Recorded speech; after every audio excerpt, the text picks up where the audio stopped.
Hey everybody, welcome to Mentor, Ohio, snowy Mentor, Ohio. Welcome our special guest. We're going to get into it tonight because Dave don't want to be here all night. But welcome our special guest, Chad Tekavic. How you doing, brother? I'm well. Thank you for coming. We appreciate it. Thank you. Good to be here. Thanks for the invite. We have a lot to talk about tonight. First of all, let's talk about this freaking weather. Chad, they're calling this snow squalls. This ain't snow squalls, man. This is a snowstorm. Yeah. I mean, all the weather they've been talking about coming, it finally got here. But it's taken, what, 4 years to have an actual storm? Here, but yeah. I mean, we're built for this stuff out here, though. So, as a fireman, we'll get into your job more, but as a fireman, when it's the weather's like this, oh, it's the pits, man. Man, how bad? The wheels keep turning. Like, we need you closer to the microphone. Yes, sir. Yes, sir. You can pull it towards you. The There wheels you go. keep turning. Yeah. So, how's that better? Yes. All right, so at 3 o'clock in the morning, and so is there a bell that goes off in the fire department? Oh, yeah. Lights come on. The whole place turns Does it red really? with the lights and everything, and then the tones, and with that and everything. What are you doing, Dave? That's not me. Somebody. There you go. My voice projects. So And when then, that, we just going to alert it to wherever we're headed to. but- when you hear it though, do you immediately go, ah, shit? Well, you know what? We have 4 stations in the township, and in doing so, when we respond, we listen to hear what the address is and whatnot. We don't have station alerting where each station has its own tone. We just go with where the address is, and it's so ingrained in our mindset. Or Especially you grew up around here too, you know. I've been around the block a few times. So, but we got a lot to talk about. Again, thank you for coming in tonight. Thank you. I've known Chad a lot of years. Dave, is everything good? We can go into it, or? Yeah, hold on one second. Microphone All right. close enough? Microphone is close. All right. Hell yeah! I got a new mic tonight, so I threw Dave off. Look at that. He wasn't expecting me to get a new mic. Yeah. You got my So, good side there, all right? Laura, get his good side. Those scars. We got Those Chad on scars. camera now.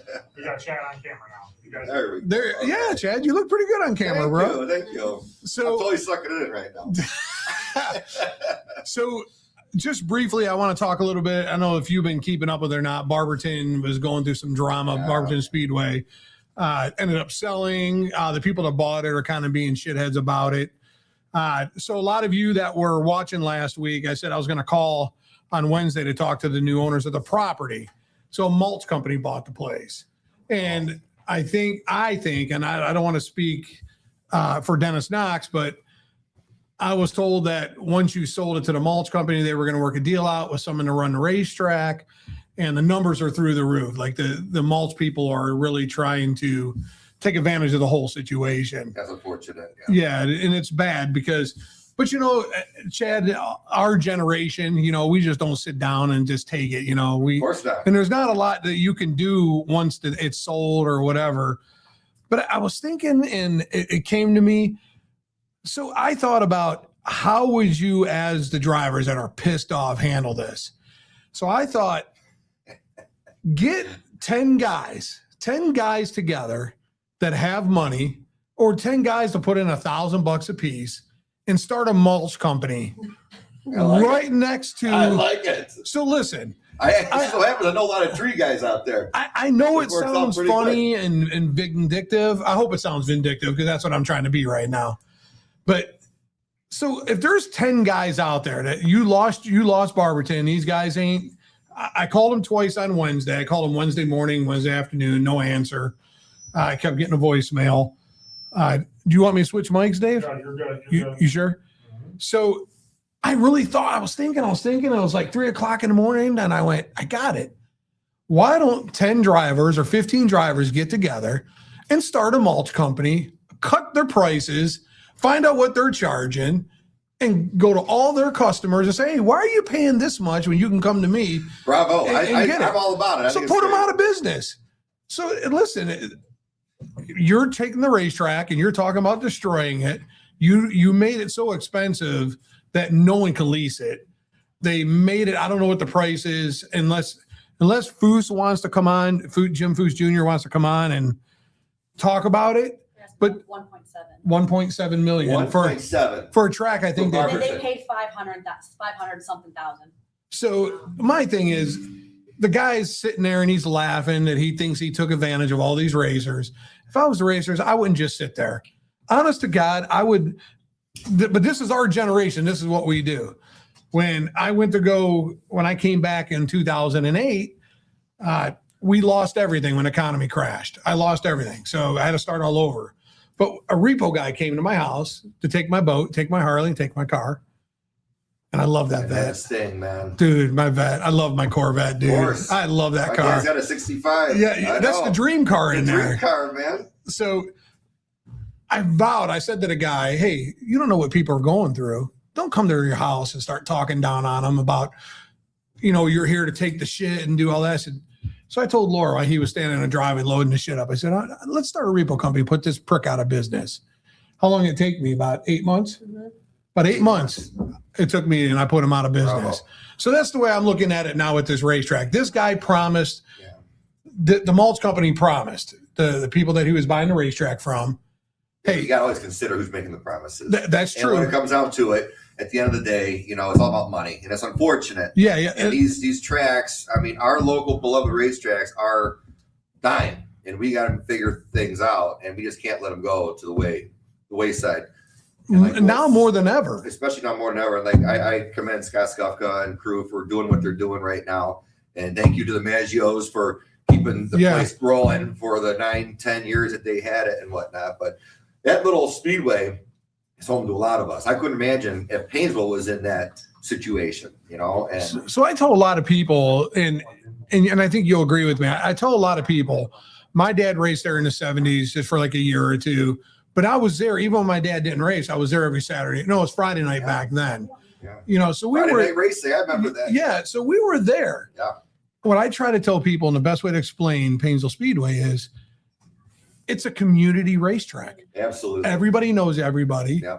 Even after the racing, when you're at the bar, how many times we've been to a bar after racing, there's a fight in there between two drivers. Even moreover, how about when there's camaraderie in there and everybody having a good time celebrating the Just feature having a win? great time, man. Exactly. So the whole idea with Barberton, if I honestly was a Barberton racer or a fan that did not want to see the track go to the wayside, I swear to God, how else are you going to beat it? The guy, he wants 1.7 for a track he It's paid 5 or ridiculous. 4. Yeah, it's criminals what it is. Yeah, and at the end of the day, there's nothing. It's business. At the end of the day, Yeah. at the end of the day, it's business. And rich people, Money is the root of all evil. It We all really know is. that, and something like this, the guy knows that. He definitely has the upper hand, and we could laugh and joke about doing a mulch business. And all Yeah. that, but the reality is that this guy obviously has made his mind up. Yeah. And we cannot let this happen again to another one of our tracks. And I really hope that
Talk to you later, buddy. You're live. All right, we're Thanks, back.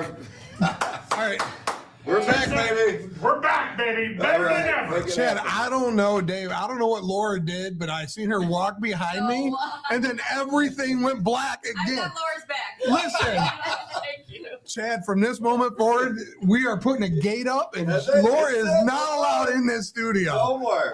Laura is going to be terminated completely. She's like that guy with the big hook, pulled him off the stage.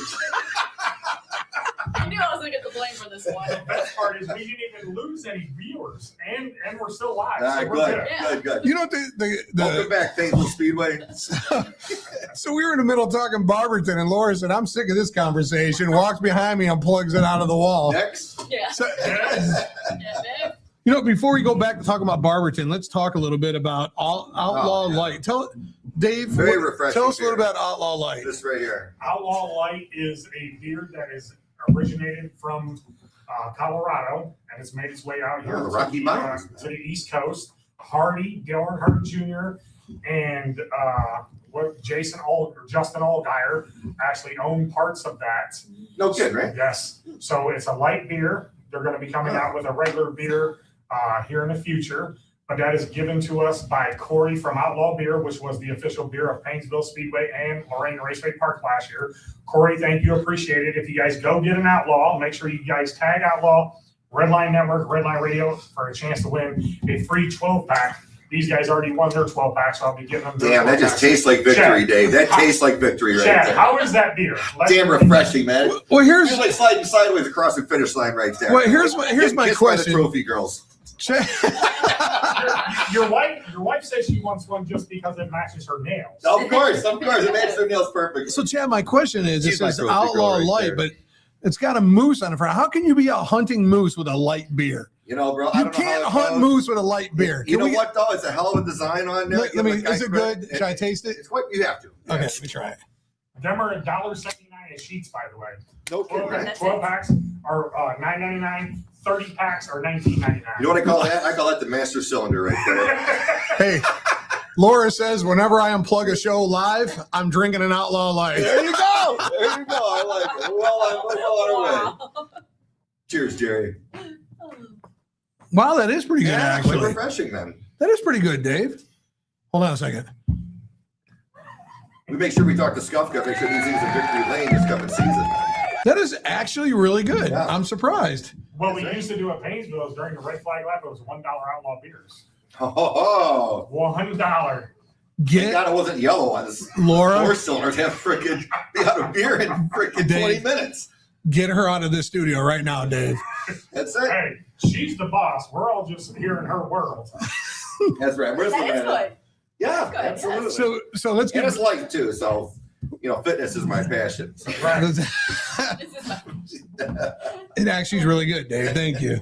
My work got my medium shirt on here. Good thing. So to a lot of, I see Randy Lett was commenting, and How's he doing? he looks like he's doing pretty good, Good. man. What's up, Randy? Miss you, brother.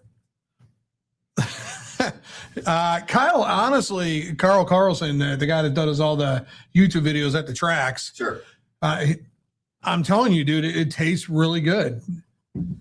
It makes me want to go out and go hunting. Do we have any moose in Township Park or anything? Township Park moves. You gotta watch out for those things. Dude. Is there a moose Those lodge things, here? those things will jump right out in front of you anytime, man. Down here in the corner of Oakwood and Ardoy. That's my best So- house. That's what I thought, Ardoy. There you go. So Shout just- out to the Kahunas. Just What finishing up Missy and the Steve? Barberton talk real quick. So all you Barberton drivers, I feel for you. We all feel for you guys, and hopefully Yeah, much love, guys. something will get worked out for you guys. But I'm telling you, get together, guys, and just start your own freaking malt company and put this guy out of business. But come to Painesville Speedway and support them. You got Midvale, and hopefully Lorraine will get some stuff going. Build a But- figure eight car. Come out and join us. So Chad, Talk to let's me. get into it. You ready? Talk to me, Goose. So where did you go to school at? Oh man, we're going way back. Where'd you go to Class school? of 1993 at Riverside High School. Riverside. You play football, basketball. Oh, yeah, man. You I played played, football? I played football all the way through Riverside. Did you? Yeah. I started 7th grade, played all the way through my senior year. I actually had an intention of going to college to play, And then, long story short, I got redshirted at Mercyhurst, and I said, well, I'm going to have to stay home for a year. I was academically redshirted. So I went to Lakeland, took transferable credit hours. And in doing so, I ended up being on my own. The way life took me down a certain course at 18 years old, living on my own. So I'm like, well, I don't think I'll be playing football much longer. So, what position did you play? Outside linebacker. How'd you like that? Loved it. Busting up them quarterbacks. I busted up the quarterbacks. I loved it. It was a great time. What- Great memories. Shout out to Riverside, class of 93, 94, 95. What's up, guys? But yeah, that was an awesome time. We had a blast the entire time through. I'm very close with the guys from the team and all that. But I still had like that lust for that spotlight. Get out there, the hit, the impact and all that. So lo and behold, I'm like, well, why don't I get a figure eight car? Well, hold on. Let's not jump ahead. I understand, but this let's is not where jump it ahead. originates. So under the lights. let's baby. talk about Chad as a kid. Oh yeah, come on. So, Chad, you wake up Christmas morning, Oh, yeah. the tree's all Best full time of year, presents. favorite time. What of all your Christmases and all the gifts, what is the one gift that you really wanted as a kid? So I'm going to say probably something like Evel Knievel or something like And that. Ironically enough, it was the G.I. Joe motorized tank. It ran on those big SD batteries. Oh, and yeah, stuff. yeah. I remember going back in the day to the fairgrounds when they had the demolition derbies, and they have an army tank because of the what you call was right next to the armory was right next door. Yeah. An army tank out. So I remember having that being like my number one gift when I was a kid. That's like awesome. 8-9-year-old Chad right there. Yeah. It was fun. But yeah, we had a ton of race cars. We took plastic model cars and we'd melt them up, make them look like figure eight cars. Yeah, that's pretty cool. If we got too far away from us, make them look like demo cars. But we always had candles melting cars and all Were that. you the kid that would get on a bike and like a bicycle and make a ramp and go jump things? 100%. So you guys lived that kind of. Yeah. So where did you grow up at? Where? We grew up in Grand River. We lived there till I was 12 years old. And then we moved to Heatherstone, which is right in a newer development. At the time, it's newer development. The rich neighborhood. It was not rich. It was the rich neighborhood. It was actually the valley. It wasn't the heights. It's actually down in Heatherstone.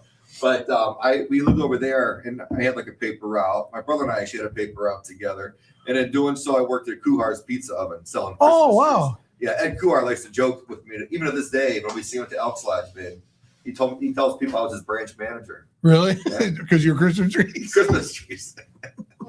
I told him quit needling me.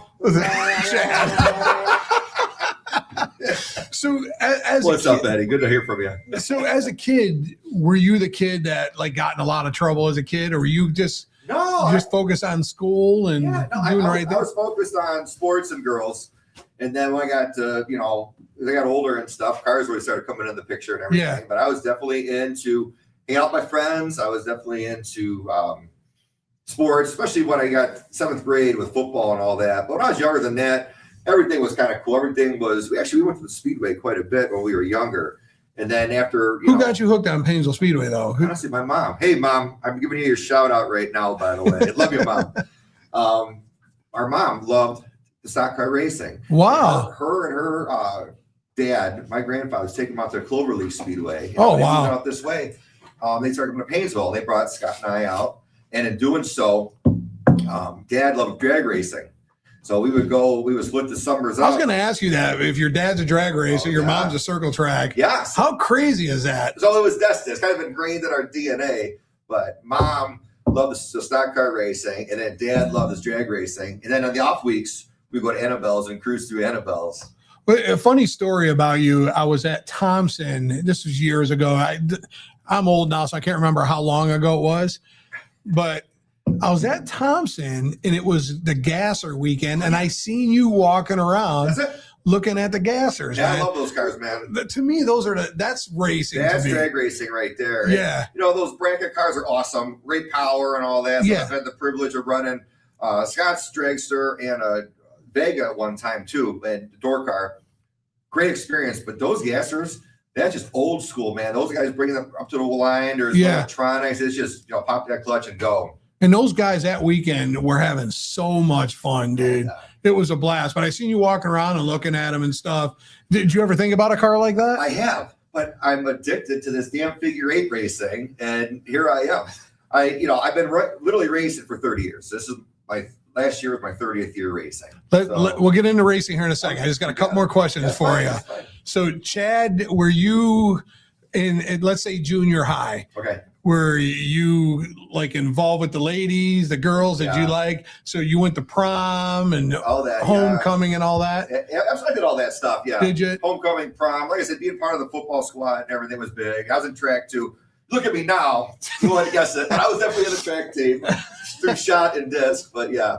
So in school, you have the popular kids. Yeah. Then you have the jocks and then the nerds and stuff. Where did Chad fall in That's at? a great question. I was in between the jocks and the motorheads, the Auburn guys and all that stuff. I just always loved cars. And I would always take, we'd go out with friends and our girlfriends to go to the Speedway and watch on a Saturday night. You know what I mean? And not as much during the high school years and all that. It was just because a lot of stuff is going on as you're, coming through your teenage times and all that. But we always made a time to get out to the Speedway. And I remembered watching these videos that Cowboy, Ron Zahersky posts. I'm like, I was there for that. And then when time allowed, we made it and they made it happen. So when you were getting into high school, so let's talk about your high school years a little bit. At what point were you starting to transition your brain into your career of being a fireman in high school, or you weren't there yet? Actually, I mean, who really is thinking of their career when you're in high school, right? Yeah. I mean, it's just, I would say my senior year, and ironically enough, I took college prep classes all the way through, but ironically enough, I never spent one day in college. I was intending to go to Mercier. I was actually recruited from Gannon too, to go play football for either one of those. And Mercier's had the criminal justice program, which I was like, oh, maybe I'll go be a cop. I don't know, but maybe I'll go try this out. And when it all kind of went another direction, I worked at a machine shop and I had to get on my own place. So I made good money as a young man. And I was like, I got to figure something out here. I don't think I would be playing football much longer. And then at the time, did you want to play football? Did you want to go to the NFL? Were you that guy? I actually saw myself as doing that. And, I mean, confident or not, I believe that I could have done that, Yeah. Hindsight, I probably not. But at the time, I really had the drive to do it. I had the size, Is that the thing of all the things from high school? Is that the thing you look back on and go, man, I should have, or is there something else? Like when I was growing up, when I started racing at Painesville in '84. Don't judge me. Don't judge me. I feel a little younger. Like we all of us back then. Buckeye sitting across. I know, right? My AAA card, are just but all of us wanted to be Dale Earnhardt. You know what I mean? We all had that vision. Yeah. So I knew even as a kid I wanted to be a race car driver. Life takes you in different directions. What was it that you wanted to do? Like what you ultimately really wanted to do? That you look back now. As I look back in high school, I want to play football. But I want to take secondary. I'd figure something out. Yeah. And I always thought that public service was a pretty cool route to follow. Yeah. And then deciding to be a police officer, I thought that'd be cool. And that's what they had as an opportunity at Mercyhurst. And in doing so, I was like, okay. And then the way life works out, sometimes it didn't work in that favor. So I had to get my own place. I was a young man. I was like, okay, I got to, start getting some money brought in and all that. Yeah. And if you're getting a couple bucks brought in, you're paying rent and everything. It's like, I had that fixed. I wanted that. I had that desire for the spotlights. Yeah. And I thought back to the racing and watching those guys out there, how cool it was. And then in number 94, the end of the figure eight, it was a huge event that happened, between Reed, Marvin, Sprague, and Harris. And all that. It was just awesome. It was a total show.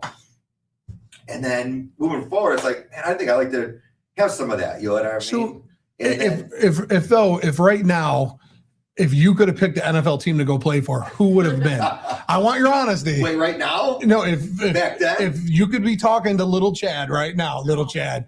We all need a little Chad. It would have been the Browns for sure. No, it wouldn't. No, it would have been the Browns. Stop it. It would have been the Browns. Why? No, I'm hometown proud. Yeah, hometown proud. And you remember those shirts back in the days when I said just one before I died? I thought it was funny. That was like 20 years ago. We still wear them. No, it's like, I see the guy at the game last year wearing one. I'm like, this poor guy. I know. I'm like, dude, no kidding. It'd be a nice thing to have here, but yeah. Well, I really thought, I for sure I thought I was going to hear the Steelers. I really did. I actually love the black and gold, but not the Steelers. When it comes to black and gold, I'm all about Riverside, or I like the New Orleans Saints too. My son and I, we love the New Orleans Saints because of the Drew Brees. That's a whole other story.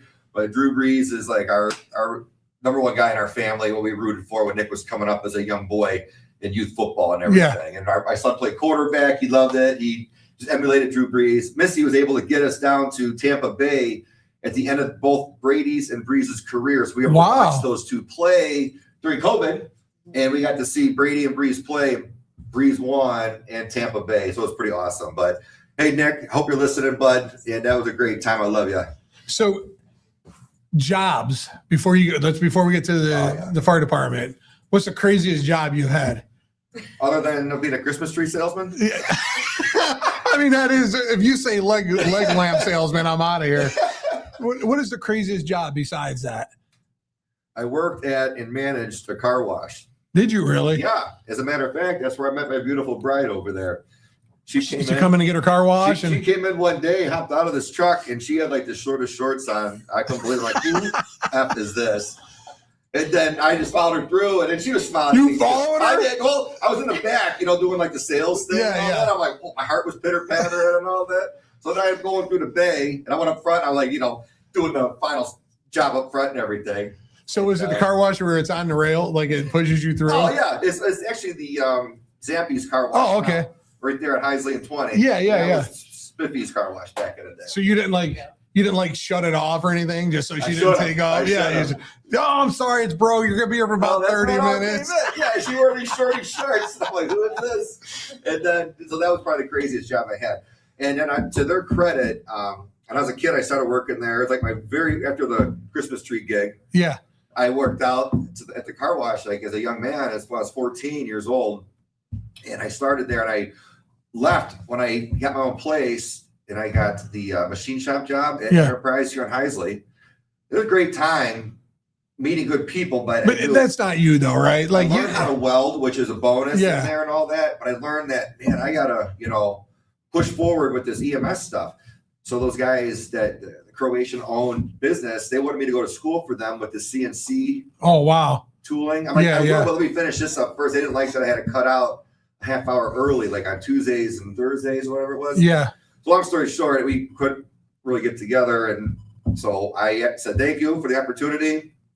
Went back to the car wash, became manager. And then fortunately it worked out good because that's when I started paramedic school. Okay. So I was part-time at the fire department, worked at the car wash, and, having a beautiful woman like this, I want to make sure we got some money to do stuff. You know what I mean? So Dave, what about you? What is the craziest job you've ever had? Sandblasting. I thought he was going to say selling beer. No, sandblasting.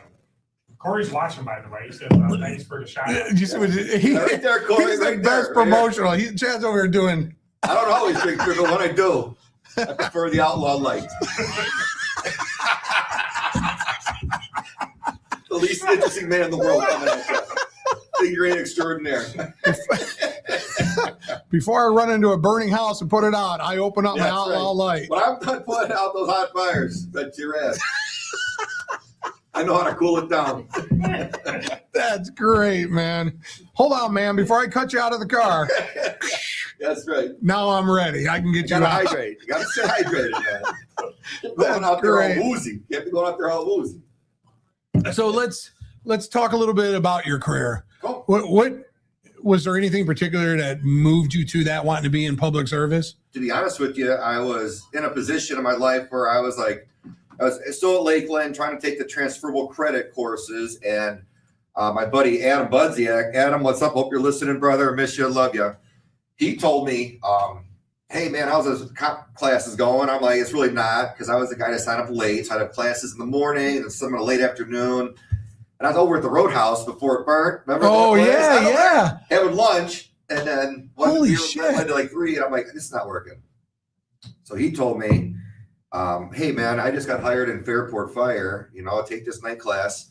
And in doing so, I went and took my basic fire training, loved it. I'm like, this is pretty cool. Went and got EMT. I loved that even more. And then that was the next step is rolling forward. This is all like, in a matter of a couple of years. How old were you? I got hired at the Painesville Township in 20. I was 20 years old. Yeah, so 20. I was like 18, 19, doing all that stuff and everything. Yeah. So I started there at 20 years old, and So that's like 43 years ago. Yeah. Wow. No, I'm kidding. resident dinosaur now. So you go do this. Is that the path that you wanted to stay on? Wait, I got a question for you. Tom said, Enterprise Welding. Is that where you were at? Enterprise Welding, yeah. Yeah. Good call, Tom. Good time. Good Enterprise Welding, yeah. Great times over there. Worked there for about a year. Had an awesome time. Had some awesome people. Learned some awesome skills. Ran jig mills, lathes. Learned how to arc weld and all. Actually, MIG weld too. So yeah. So you get guys out in the world, and we'll get into your career more. You have people out in the world that are afraid of fire. I'm one of those guys. I can't. There was a race car driver that caught on fire at Lorraine years ago, and I couldn't do it. I couldn't. You know what I mean? You there's people out there that just. But then there's brave men and women like you guys that run into these burning buildings, and we appreciate it more than anything. Us people sitting at home. Compliment there, yes. But imagine going into these apartment buildings or whatever. I mean, did you ever stop and just take a breath and just go, No. man, do I really? No. I love it. I'm so thankful that life took me on the course that it has, where I have been able to find this career path to make the life that I have with my wife and family and everything, and to have the fun that I do with racing and everything. At the time when you're a young man, like, what do you want to do? And when this all started panning out, like, this is 100% what I want to do. And as I worked part-time as a firefighter EMT, I saw some heavy duty stuff, and I was good. Like, I was able to rock and roll with it. Okay. And then down the road, you become a paramedic, and that's when you become like a commodity. That's when you're able to get full-time employment. Yeah. And then that's when the weight's on. And becoming a paramedic and all that was definitely, it sucked, but it was worth every second. Not trying to put you on the spot or anything, but has there been any fires or anything that after it was all said and done, you took a look at that building or car or whatever and went, holy crap, man. On there. Sure. But at the time, you're not, you're going, you're doing it. It's the middle of figure eight feature, man. You're going, you're not, you're coming to the intersection, you see Joe March, Jeff Marvin, Mike Reed barreling down, and you're not going to stop. I got to go. You better not stop on any of those guys. That's what I'm saying. But same thing. You have that kind of adrenaline rush, but you're taught to control your focus, your motion, and go forward with it and get the job done. Teamwork is really emphasized with the guys at work. It's a brotherhood, and you rely on these guys. And we could be hang out the firehouse, cooking, pancakes, bacon, and eggs, which we do really good. It's hard you guys won't believe it, but yeah, it's hard to keep this athletic figure here, but I do partake in the pancakes. But yeah. And then next thing you know, you're in, some real bad situation. Prime example would be the fire that we experienced on Northridge Road. Which is crazy to me because you guys pulled up. And like I said, before the show started, we were talking when you guys pulled up, you didn't even think about it. You guys ran to the building and I haven't seen you in years. And I said, Chad, what are we going to do? I said, why aren't you run up there to put the fire out? And you go, you have to wait. There's going to be more explosions. Yeah. It's not done. We have to wait. We have to And sure enough, 2 minutes later, boom, another explosion. Popping off. Yeah. That thing was going the way that it was. We knew what was going on inside. We knew up the rip too. I mean, there's an old saying with the fire service where you risk a lot to save a lot. Yeah. And we heard that everybody had made it out and their life safety was not a thing. But at that certain time, it's like you knew that place was soaked in gasoline, oil. You knew that there was propane tanks, oxyacetylene tanks, argon, etc. in there. You don't want to be horsing around, taking a knife to a gunfight. You want to make sure that, you have all the large bore. I was panicking at first. I'm like, man, aren't you going to run in there and put it out? And you were just so calm. Thank you. So collective. And you were just like, no, man, we just got to wait. There's going to be more explosions. And then you were more rattled about the news people than you were about the fire. I thought I did pretty good with that. But you were rattled at first. You were like, are we going? Well, I had just taken a class to become the public information officer for the department, which I thought that was pretty cool. Thank you, Chief. Appreciate it, the opportunity. And in doing so, it's like, okay, I've been networking with the news outlets and everything. When they started showing up, Chief had now taken off at this point because it was just a surround and drown situation. Yeah. The body of the fire knock. But make sure, Chad, you go out there and put your, best to it. And And everything. I'm like, you're good at it, right? Like, look how good you're doing now. You're a natural I at it. appreciate it. Missy hasn't told me to stop talking yet, so I'm doing good. He's a natural at it, wouldn't you think? So yeah, but that girl, she was like, "Are you ready?" You're like, "Yeah, I think I'm ready." She's like, Like, whap. Can I get this mustache fixed up here? Get the helmet put on straight? Get the splits off eyes, you know? So on a fire like that, when you guys, I know it takes years of experience to learn all Sure. that stuff, but that's pretty common with buildings like that, right? Like in your Yes. brain that Yes. hey, there's cars on the lifts and stuff. And I'm not just saying our yard, other yards catch We on train, fire too. Jerry, we train so much for the unknown. Yeah. There is no such thing as a textbook fire. You can train on one thing. Like this can happen. It's not going to happen just like, the way you think it's going to. It never happens the way you think it's going to. And it's just like, no kidding, 2 weeks after that fire, another one where it was a residential, very small residence, and we actually pulled a woman out that could have succumbed to her injuries. And we had the guys, we'd like to give a shout out to Yogi the Bear. Matt, very proud of you. He pulled the woman out. Wow. Safety. That's great. With my other buddies from Painesville Township and Painesville City as well. And doing that, it's like anything, like I said, you risk a lot to save a lot. Yeah. And whereas that situation, everybody was out of that house or out of that building rather, we got it. But that one, we kicked in the doors and had to really make entry into the bowels of hell. So have you ever cracked open like a trunk or something and found like $1 million worth of gold bars or Not yet, brother, but I'm anything, hoping. I'm hoping. like, oh my God, this car is on fire. Hey, everybody stay awake. Go get me a bag. Nothing like that yet. But So I picture it, and I wish my nephew would have came tonight, but He's watching. is he? He's on here. I picture What up, like Jeffrey? you open a trunk and there's like up in smoke a Cheech and Chong or something there's like a bunch of bags of weed in there and you guys just sitting around talking, man, we should probably go back to the fire there was department. a call we had recently. We went in and they were like, some guy thought he was like maybe having a medical issue and stuff. And we walked into a wall of it. And it's like, I think he died. He's really going to be stoned. Because I'm pretty stoned right now just walking through. He had that much in there? Yeah. Wow. It was pretty funny. It's like, yeah, you probably get him out some fresh air. He'll feel a lot better. So moving on from the fire department, Absolutely. you've been there. Appreciate that. How long have you been there? No kidding. I just celebrated my 26th year full time last Sunday. I've been there 30 years total. Wow. I'm like the old gray wolf over there. I love it though. Are you like one of the oldest guys there? And I don't mean age wise, I mean veterans. Yeah, I got the most time on. There's one or two guys with a little bit more, but I'm catching up there and stuff, and I love it. I wear it as a badge of honor. I love the department. Love the guys I work with. I think it's a great job, and I was able to retire last year with my 25, but we went to the pension board, and I decided to re-up it and join the drop program, Okay. which basically is a pension reinvestment. And Missy is like, yeah, you got another 5 years in, yeah. And she looked at the numbers, you got another 8 years. But we'll see what time brings us. But I'm feeling good. I'm still kicking ass.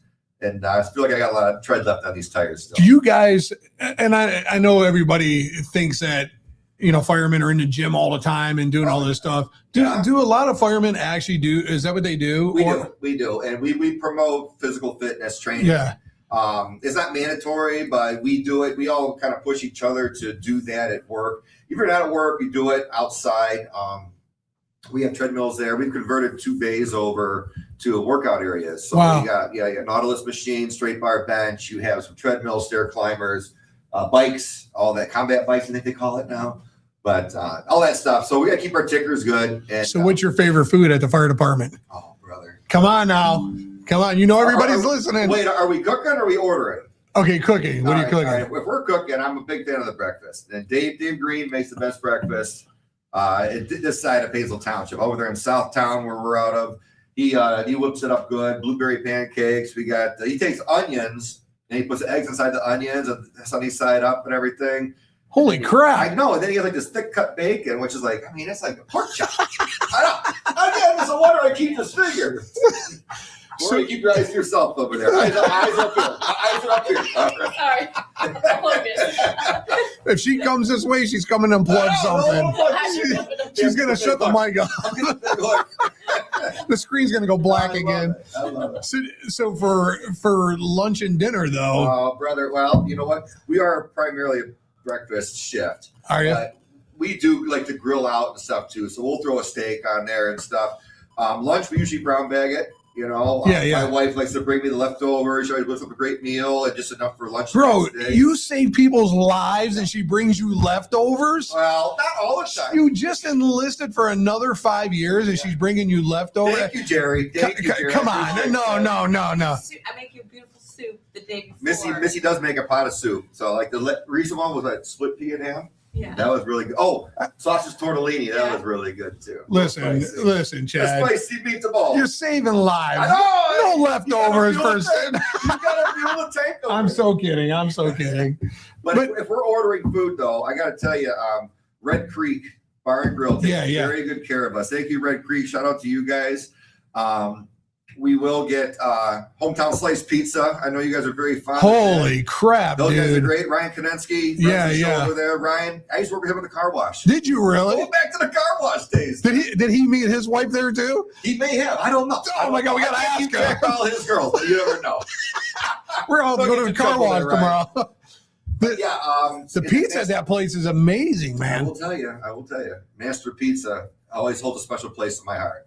That place over there has been like, rock solid for years to ownerships and all that stuff. So this is what I tell people about because I'm a pizza guy. yeah. So that's what I tell Same. everybody about pizza. You go to Master Pizza in East Lake. Yeah. It's not the original like it is.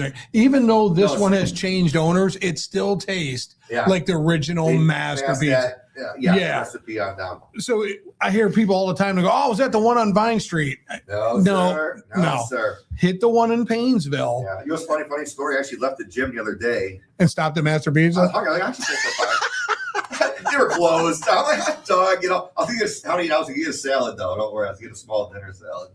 So what'd you do with the dinner salad? Just threw it out the window? I did, they were closed. It Oh, must have been snow day or something. I'm like, are you kidding me? I figure you get whenever you go get a pizza and you Yeah. get a dinner salad, the dinner salad is there to encourage you. Yeah. And then after you get done with the pizza, you just throw the dinner salad away. But I did. You know what? They put a lot of cheese on there. There's like 3 pieces of lettuce and they got Yeah, a pound of cheese on top of it with ranch dressing. So whenever salad. you're saving lives, don't forget Oh yeah, your outlaw. You got to have your outlaw light. So number one choice. First responders right there. that's really good. So let's, Lifesavers and ass kickers right there. I think we need to see outlaw light on Chad's car for next year. That would be I'll pretty do cool. it, man. Oh man, on your I car, know a guy can make that happen. you should. He can probably give you a free 12-pack every night. But you, That's it. Chad, I got I the hang out with Charles Herman. I'm not sure a 12 pack's going to make it to How about a freaking intermission. 30-pack? How about a 30-pack? There you go. A dirty 30. All A right. dirty 30. What up, Charlie Brown? and then you get to put the moose on top of the car On the with front. lights. On the front. Oh Stay yeah. up front. Yeah. Coming through. Wow, that's got to be at least a $5,000 sponsor right Telling there. you what, man. You got to go all the way to Alaska to get get What's the his name? moose. Corey? Corey. Make it rain, Corey. Make it rain. Corey, I'm raised on the water, baby. I'm raised on the water. If, See? if Scott's listening, he should sell Outlaw Light at the There you go. Yeah, Scott. Don't be selling yourself short here, man. listen, I have a Get rid lot. of that swill. Go with the outlaw light. These are good commercials here. It's good. I didn't want to jump to it, but everybody's asking about it. Oh, So what? everybody keeps asking about the new ink that you have. So let's jump ahead to What are that. they doing? Really? Yeah. Yeah. I have multiple questions. So Really? if you Oh, they see it. can, That's right. can you kind of show the camera Well, you know a little what bit? I'll do? First of all, Brian, I hope you're watching. Mike, you too. Square City Tattoos. That's where we're going to go see your boy, Brian McCrone. Mike Marinetti, I appreciate everything you guys do for us. Thank you. And Christine Kilburn. All right, so here's what we got. I'm not going to take the wrap off because Yeah. it's pretty done out, but I will show you a pic here. I'll put it right to the camera, right? Yeah, it'll work going right to the That's a camera. big 10-4. Hey, Haley, how are you doing? Boys and girls, I got old Bill That is- Fletcher from Gangs of New York. You know what? Hold that picture there and hold your beer in the other hand. Yes, right. Yes. Hold your picture there and beer in the other hand. Watch Corey, this. take notes here, babe. There you go. There you There go. you go. Right That there. looks good. That's right. See? Ass kicking and refreshing all in the same. So So let's tell everybody what made you decide to choose that ink. Let me tell you, my friend. I'm very patriotic. Yes, you are. Of the country. I love what we have. I love where it's going. I'm not a big political on Facebook at all. I do have a 3-strike rule actually on Facebook. Yeah. If you're political more than 3 times, I put you the unfollow thing. If you annoy me, I got to unfriend you. I totally get it. Actually, Laura does the same thing. But same thing. I will tell you this: I'm all about where we're at with the country, and where we're going and moving forward. This tattoo, I think, resembles my patriotic love and compassion for where we're going. Yeah. With that being said, and everything, everybody has their own beliefs, what they think is right, what they think is wrong. As long as we keep in a good direction, we're all unified. We were watching something the other day on about 9/11 and how unified the country was. It was something else. It was never that unified after 9/11. It would never be that way again. Like I actually went to New York City. Was it 6 months?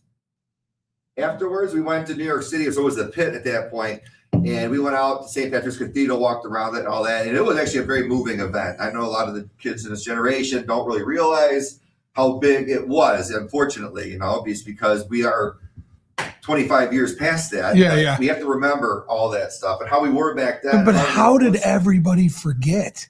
And I don't want to get political, but how did everybody forget what happened? We have a duty to keep things fresh and some kind of perspective for everyone here. And everything is so blown out. And quit watching the media, guys. Watch your social media. I mean, listen to Jerry for your news, for crying out loud.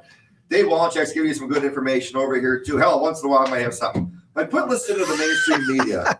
It's so true, though. It really is, because all they're trying to do is be divisive. And I believe that you be true to yourself, be true to your core, be true to your values, and life is much better. And don't worry about what people are saying. Don't engage on that stuff. You'll keep your stress level to a minimum. And it's crazy too. I don't like talking politics, but I think I cover the base pretty good. What do you think? But you know what? Honestly, even the local news has sold us out.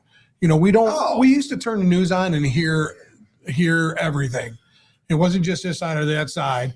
And it's guys like you that go into these burning buildings. We don't see those stories anymore. Oh, isn't that crazy? We don't see them anymore. There has been times where we're like, oh, man, I can't believe we didn't make it. It's ridiculous. Where a guy like all firemen or even policemen and paramedics, that should be, if you woke up and watched Fox 8 at 5:30 in the morning, you would see a nice story like that. Yeah. That last night that these people were saved by this fire department, you just don't see it anymore. Yeah, and it's sad. It is. Dave, should we start a morning show? We guys do. I really should start something here. Start a morning show. Turn the view off. I know. Hey, put on. I mean, look, put on Jerry and Friends. It needs to be on the morning when we're driving to work. Yeah, Jerry and Friends every day, Monday through Friday. I work shift work, boys. I'll be here every third day. That's what I'm kind of working on my network is a morning show. I got Square City Tattoos. I got some people that are lined up. They're going to do a morning show, but that's what I want to focus on where I'm at in Moraine County. All the news that happens out there, because Fox 8, 19, 5, 3, they all report Cleveland. They're never out in literally where the community's at. Well, I'll tell you what we have here. Really happening. Where it's really going. And Chattel vouched for me. We have news here. Her name is Ebony Jackson. Oh, yeah. And I love Ebony. So if you're on right now and you're watching us, go and type in Ebony Jackson, Paynesville, and follow her for her news because she'll say 2 crackheads shot each other. Come go get the paddy wagon. Get the meat wagon. Go with the meat wagon. Well, Chad might even show up at your door with the meat wagon because you are a service with a smile. Because you're a brother-in-law, right, from Johnson's Funeral Home. That's right. Yeah, Johnson Funeral Home. Thank you for the sponsorship for the last 30 years. Charlie, I love you. That's got to be a stiff job. It is. Oh, it is. Yeah. Hey, but you know what? Everybody's dying to get in there, though. They are dying to get in there. Chuck Chapman said that, Josh B said, well said, brother. What's up, Iceman? Jeff Hope said, amen. Tony, the photographer, enjoying this very much. But phone about the die. Come on, you can't lose us, man. Go plug your phone. Hey, Laura must unplugged your phone. She's unplugging everything else around here. Tony Stanisuski, the man, the myth, the legend out there. Thanks for always putting us front and center, brother. TS Photography. He just had 25-year wedding anniversary. Did he really? Congrats to you. 25 years. And guess what he did on Saturday? Congrats, Tony. Got some tea. He went to Glizzy's on 117th or 130th and ate a hot dog. Broken hearted. Glizzy's aren't here today. all that banjo lipping you've been doing about it. I ain't got one glizzy over here. So we're I know. They were close today. It's all right. It worked out today. It worked out. It happens. Chuck Chapman I'll said have a his son. cucumber smoothie, please. Thank you. That's Kale no problem. flakes. Yeah. That sounds delicious. Chuck Chapman, your son was in Army at when 9/11 happened. Thanks for your service. So like Glizzy's, the hot dog place, we're gonna do an open house here soon, and we're gonna bring him in here, and I'll put him in here. So we're working it out with him. So we gotta make it happen. I just Dave tells me We're he better can, than this, Gerald. I know. Listen, this is what we're eating tonight. It's all right. That's On good. there. That's good. But Dave was telling me the footlongs he can do them in 2 bites with the bun. I don't believe it. This guy right here. Yeah. I never told him that. He did. Oh, Kobayashi? Listen, but he did say he'll rinse it down with an outlaw light. That's right. You darn right you will. Day You're one, darn check right. Glizzy's and outlaw light. Well, hey, you wash those dog down. 2 bites. I don't All right, come on. Number 47, figure 8. Number 47 in your program, number 1 in your heart, right there. See, that's what it's about. So let's hold on. I don't want to miss anybody Talk to here. me, talk to me. Anybody MF? Spiffy, No. Spiffy's needs to be one of your sponsors. Spiffy's was one of my sponsors for many years. Were they? Yeah. Bob Rowland, what's up, buddy? Hope you're watching right now. Look how far I made it, baby. And then haven't heard a name in a minute. Mylene says she loves Ebony. I'm telling you, if you're watching right now, go into the search bar and look for Ebony Jackson Yeah. in Paynesville. Yeah. She is. She's on it. She's on it, man. I follow her. I know, bro. Dude, my building was burning down. You guys put it out. It was about 3 or 4 in the morning. She goes back live. The building back on fire. Goddamn. Damn it, Jerry. I was there. I'm like, hey, what are you doing? She goes, what? Was Me? she really? Yeah. I asked her what she was doing. She goes, what? Me? I go, yeah.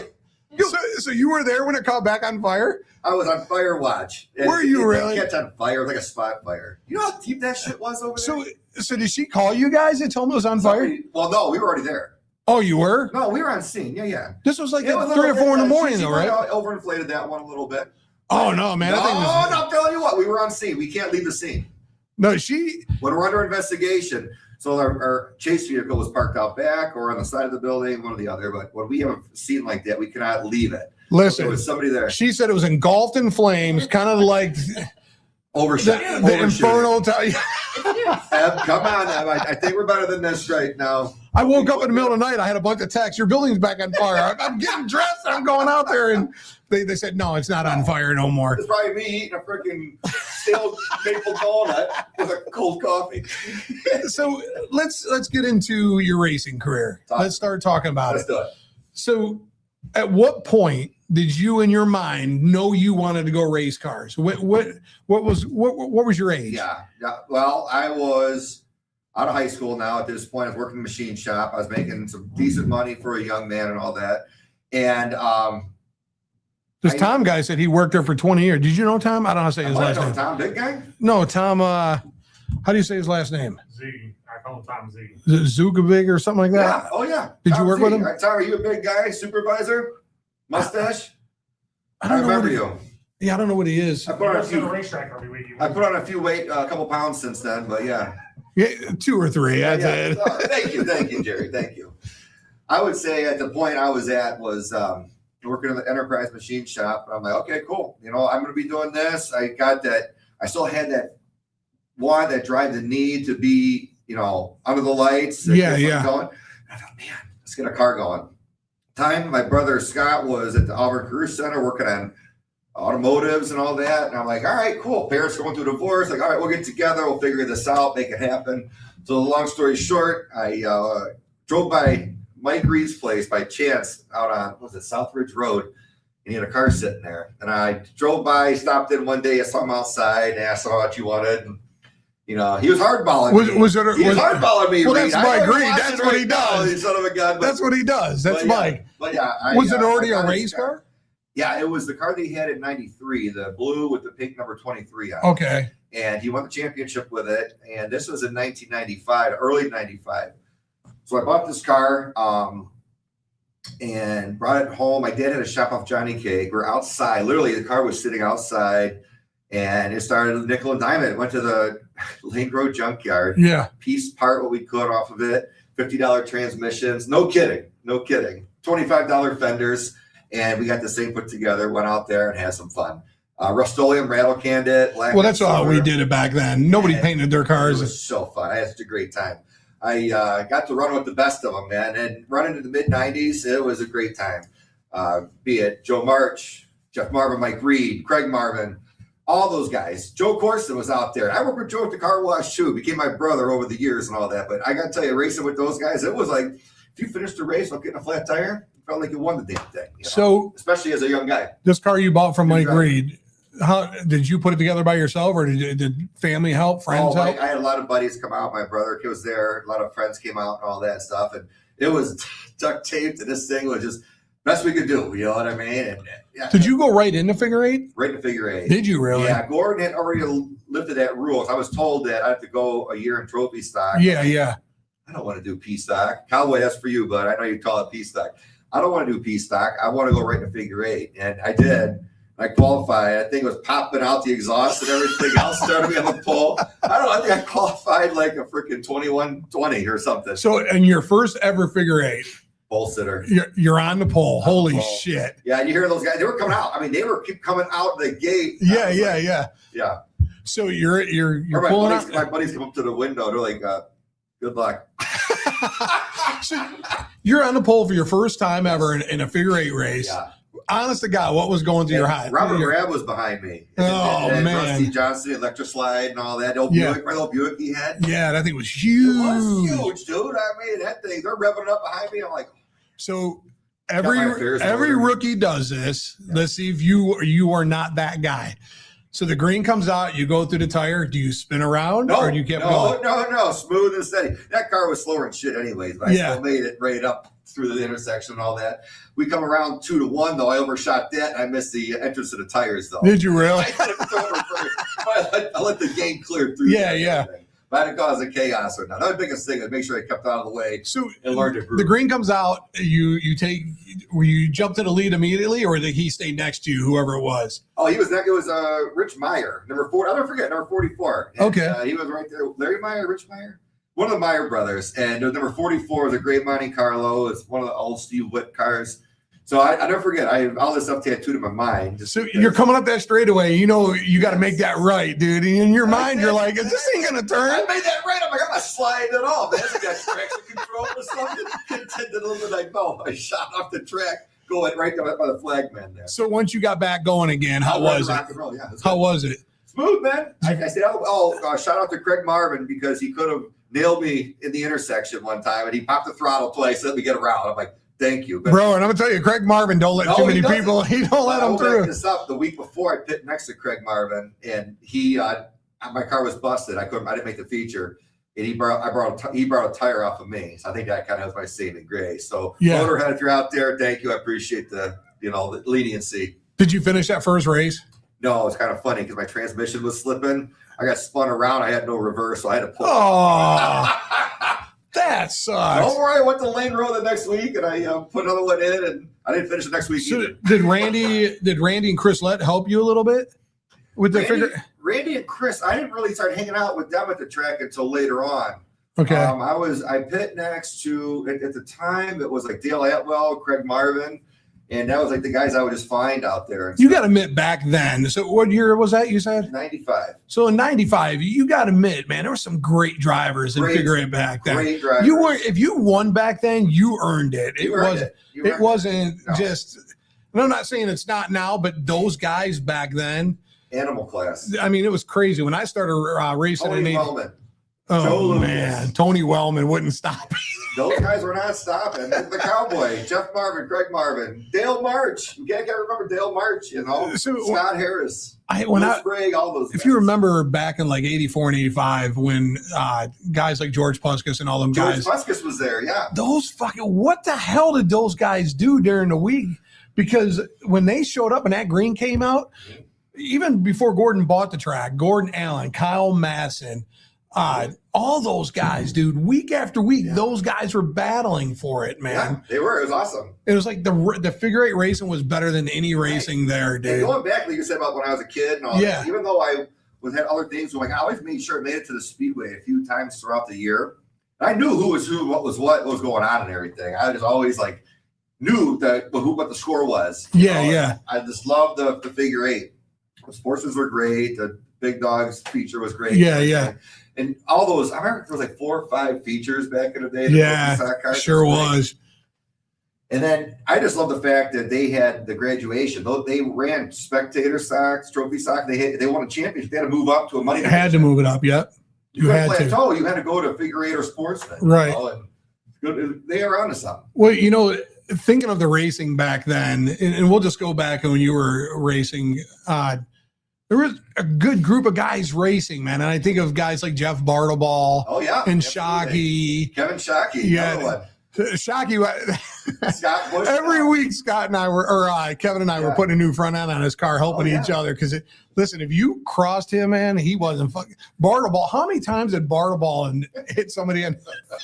That's guaranteed. I remember I told it to Scott Bushnell one time. I go, Scott, I love watching you and Shockey out there. You guys would be guaranteed to blast him. He goes, what do you mean guaranteed to blast somebody? It was happening. Cool. You're putting a show on. But then you get guys like, and I don't know the rivalry because I didn't hang around like you guys did. Like all you guys grew up together and hung around together. Yeah. But Jeff Marvin with Mike Reed and stuff like that, man. Yeah. Like listen, it was a true like. It was awesome. They can say it all they want now because we're all older and mature, but I truly think those guys hated each other.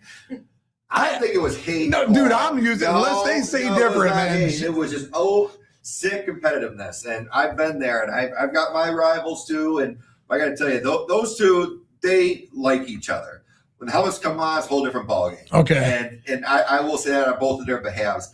And I got to tell you, man, there's been times I'm so excited I got to race with the likeness of the Reed and Marvin rivalry, with the Joe Marches, with the Steve Witts, with the Dale Marches. I was there.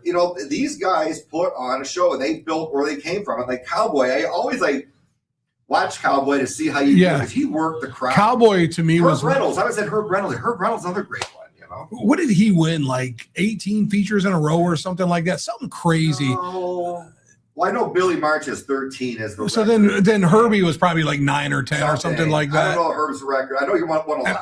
Believe it or not, I just seen Herbie like 2 weeks ago at a gas station. Really good. So real quick, Chad, who broke the streak for Billy March? Good question. I'm going to say Jeff Marvin. Nope. I'll say Mike Davis. There you go. The Godfather. Mikey D had a boy. That's King Green right there. Mike, give you a shout out, brother. King Green. Godfather of Team Green. Mike Davis broke that. 13 consecutive weeks, Billy March won the feature, and Mike Davis started. That's a great group of guys right there too. But you know what? If you think about Steve Stanley, what's up, brother? If you think about guys like Cowboy, they were flawless. A lot of guys, you go out and you watch them, and their hands are jerking all over. And Cowboy's a wild rider. I wouldn't say flawless. He was a wild rider. But Jeff Marvin was flawless. But you see these guys though, and they're not fighting the steering wheel. And as another racer, it kind of intimidates you a little bit. You get like when I started racing with Joe Marsh and all those guys, in your mind, you knew if Joe Marsh was coming, you better stop. You better don't listen. You better make sure you have the shot, and getting ahead of him. I know. I never saw him dip. That bumper never dip. What's up, Big Joe? Good to see you. And I don't think Joe in some of those races, and I don't want to speak on behalf of Joe, but on some of those races, he wanted to win so bad. It was either the saying was wreckers or checkers, man. And Joe was that guy. So guys like me and you, when we first start racing and you see Joe coming up to the right, and our minds were going, I ain't fucking going. Again, I went into my career educated. Like I knew who was who. I saw Steve Wellman coming, you know what I mean? Or anybody that was, Greg Marvin or the one. He wasn't stopping either. That one time when he gave me the slack in the intersection, I'll never forget it. But those guys, and I say this now because there's a whole new group of guys, and I don't mean this in any way, but I'm going to say it the way it is. Our generation, like Marvin, myself, and Reed, we're getting to that other end where it's almost over. And I hate to say it like that. I hate to say it, but we're there. You know what I mean, Jeff? Pull out my AARP card over here. Golden Buckeyes. Jeff is the guy. Jeff Marvin is that guy. I can see for us. At 75 years old, I can see Marvin getting out of that fucking car and going, I whipped all their fucking ass. And he will. I really firmly believe that those guys have it, and And I just love the fact that Jeff's out there racing, like with these young guys, MJ Reed, Kenny Bender Jr., Luke Hill Jr. And I think it's really good that these guys are able to have that experience with him racing and all that. Yeah. And when I've been out there racing with them too, it's like really something. Because I came into the spot where I'm a little bit younger than those guys. Yeah. So I race with them, and I'm racing with their kids and all that. So it's even Steve Stanley. I raced with Stanley's father for many years. And seeing him coming out now with you saw his new car he's got. I haven't. Like a Nomad. Is it really? 56 Nomad wagon, dude. It's sick. He sent me a picture today of it. I'm like, looking good, kid. Jeff Marvin. So when I decided to give up racing and become a racetrack promoter and manage tracks and do all that stuff, you have to think a little bit different. And you got to think outside the box and stuff. So I said to Jeff Marvin one time, I said, hey, you're getting ready to go out and practice. And I think the Batemans owned the track at the time. Yeah. This good grief brought to you by Outlaw Beer. This good grief break brought to you by Outlaw Lake. I actually, with no helmet, nothing, I got in Jeff Marvin's car thinking from a promoter, I want to hold a camera while he goes around in these hot laps for 8 laps and just get the way he's looking. You were in the car. I got in his car on the floor with no helmet. And you just I just hung on for dear life. He popped the wall for you? That's like Now you come close, man. You're in there like going, oh, this is going to freaking hurt. But that's what he's telling you. Don't pass me. That outside shut down. But I sat there in his car and you watch a guy like Jeff and like you said, it is flawless. Like he's just out there, man, just doing his thing, man. But man, I've learned a lot trailing. But believe me, when I was coming up, finishing second place to Jeff over those years and all that, I learned a lot. How to find the move groove and all that. And and racing with him, I'm very thankful for it. Same with Reed, same with Joe March. Those guys, I learned a lot from you guys. Thank you very much for the time and opportunity moving forward. Can I ask a question? Sure, go ahead. Absolutely. If you had a Mount Rushmore figure 8 of Painesville, who is it? Ooh. Well, Joe Marsh is one. Yeah. Well, I'm going to give Chad his turn and then yours. Chad, Mount Rushmore figure 8 drivers at Painesville Speedway. From his generation, Yes. or all? All together, Mount Rushmore. That's a good question. We're talking four top guys right there. Jeff Marvin. I call him the icon, Jeff Marvin. Joe March. Man, there's so many good ones out there.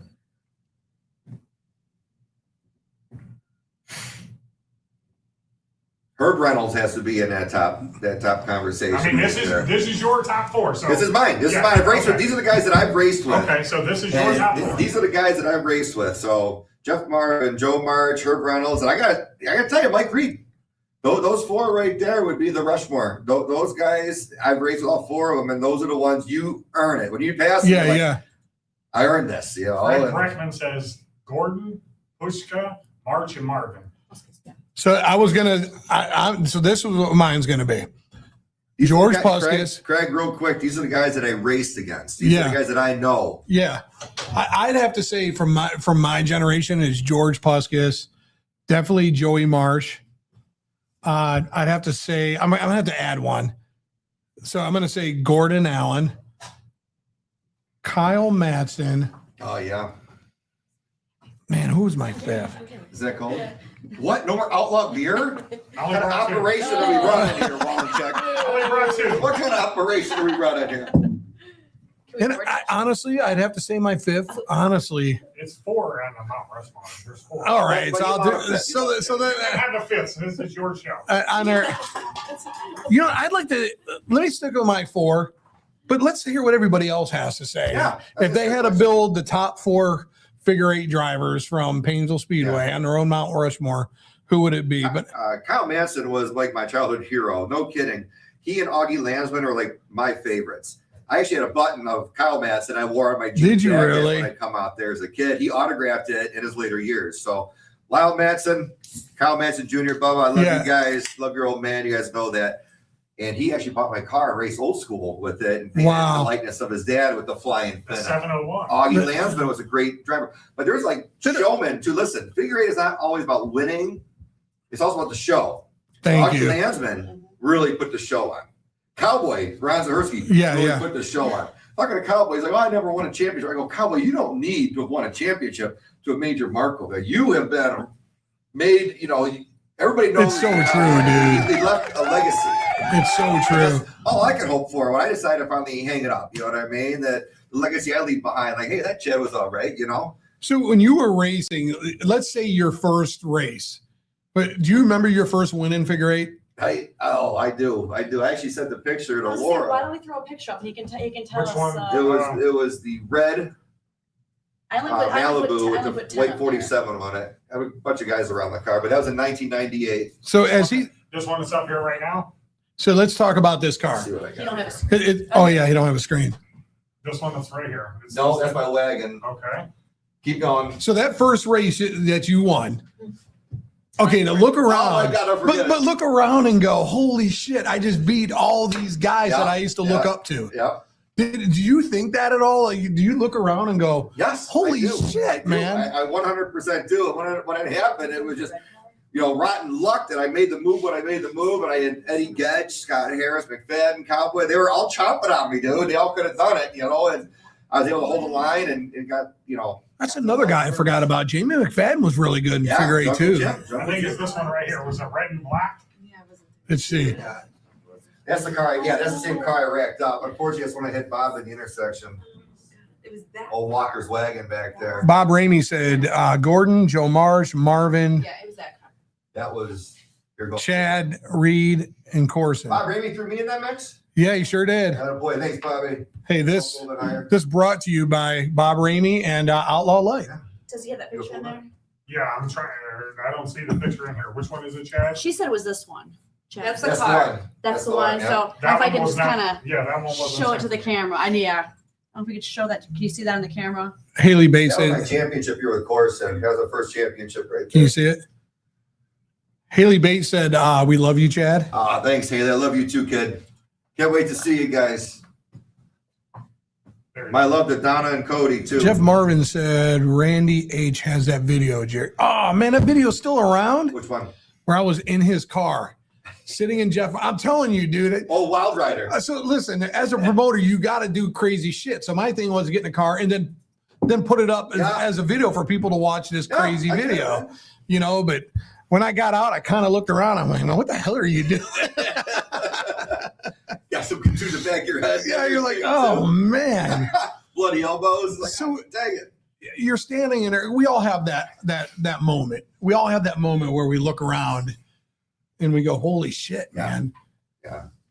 When you won that race, what racer came up to you and congratulated you that you went, man, thank you? Jeff Like, Marvin. was it really? Jeff Marvin. Absolutely. Yeah. He's always been the reinforcement behind Yeah. and all that stuff. And, I always got mutual respect from Marvin, Reed, Joe Marsh, those guys, and even Herb Reynolds when I raced with him for a few years and all that. Are very good guys to have. Yeah. Rats, man, it's awesome work. But, it's always good to hear, like, coming through the pits. Jeff and I used to pit by each other. Once in a while, we still do. But at the end of the race, he'll always come by and make sure he, what's crazy, too, handshake and a is- smile. Kevin let Bender Senior, Joe March, Herbie, and Marv. Bender Senior. Man, I forgot too. about Bender, Bender man. Senior, man. Yeah. He was a beast, But man. he was sportsman, man. And the sportsman ace would have been Ken Bender Sr. So back in the days before Gordon bought the track and even when he bought it, we had so much fun in the pits. Oh, yeah. And I'm going to say it now because nothing can happen now, but we would sit back there and drink, Shockey and I and Barlamay. Nonsense. We would drink a fifth of fucking Jim Beam before we went out on the track. Michelle March. Do you remember that Michelle, time when Terry Marvin, King yeah. Terry King made us the screwdrivers and all that? I came back with like one tire so holding air. My trunk deck was hanging off and everything. It was the last night in 97. It was gonna be But a good how much time. fun was that though back then, man? So fun. It- Marvin's had a camper. Jeff, remember the camper you guys had? And Michelle and Missy were hanging out drinking Jack Daniels and something. I'm so mad. We should have had Jeff Marvin in with you tonight. Oh, look at Jeff here. What are you doing? We have to have You know another. he's listening right now. The next time I get Marvin in here, I want you back with him. I will. I will want for you back, sure. and we'll have some fun. Does Jeff even still By the drink? way, I got a picture in there, Dave, of me beating Jeff across the finish line. Let me see. He gave me a Laura's- flat tire and I still beat him across the Laura's line. got- Sorry, Jeff. I had to bring We that only one have up. 10, so. Love you, kid. Does Jeff even still drink? I don't know. I think he recreational throw down on the duels. That's what we need. If we get this proud sponsor of Outlaw Light, Jeff needs to try it with Yeah, us on there. So we'll call it, But Jeff, honestly, all those guys, we had a blast back then. Of course. Listen, That's what it's about. we did get in I'll be our honest with you, nowadays, a lot of these guys take themselves really seriously. yeah. And you got to take the racing seriously, just not yourself. And I hope that at some point, some of these guys do kind of realize that. You know what Yeah, I mean? yeah. And it's like a lot of egos out there. Yeah. And it's good to put on a show. We too, race because of our egos, but you got to also understand that, you're going to win some, you're going to lose some, you're going to wreck some, you're going to be okay. Been racing for 30 years. I like to think that, I've been through a lot, which I have. I've been through a lot, and in doing so, having a support system and all that, but I haven't that kind of experience to be able to race, go out there and do it. Boy, it's a bonus. It's a huge thing to be able to get out there. We work hard all week, go out there and, kick the tires and light the fires with our buds, talk a little trash, drink some cold but you know what? Outlaw Light. I'm telling you that. Corey, But I got you. People don't realize how And much it's definitely something we got to get back to. people don't realize how much time goes into a figure eight car. No, A lot of people honestly still think that, hey, you take the glass out, you put your they don't understand the geometry of these cars and what you guys have to go I know, to. they suck the fun out of it, all that stuff. I wish we would knock the windows out and go, but yes, you're right, Jerry. So I thought that's what the new class was going to be a couple years ago when they brought the old school figure eight cars back. It was good. And old school was a lot of fun. We had a good car count for the last number of years. Last year, it really took a hit. And it started getting ridiculous. Any idea why, though? Open tire rules. You can't do that. No, and some guys were spending some crazy. They were spending just about the same amount of money on tires as they were for G60s. Yeah, yeah. And it's like, guys, we're not helping this out, but no one. Obviously, it went to the wayside.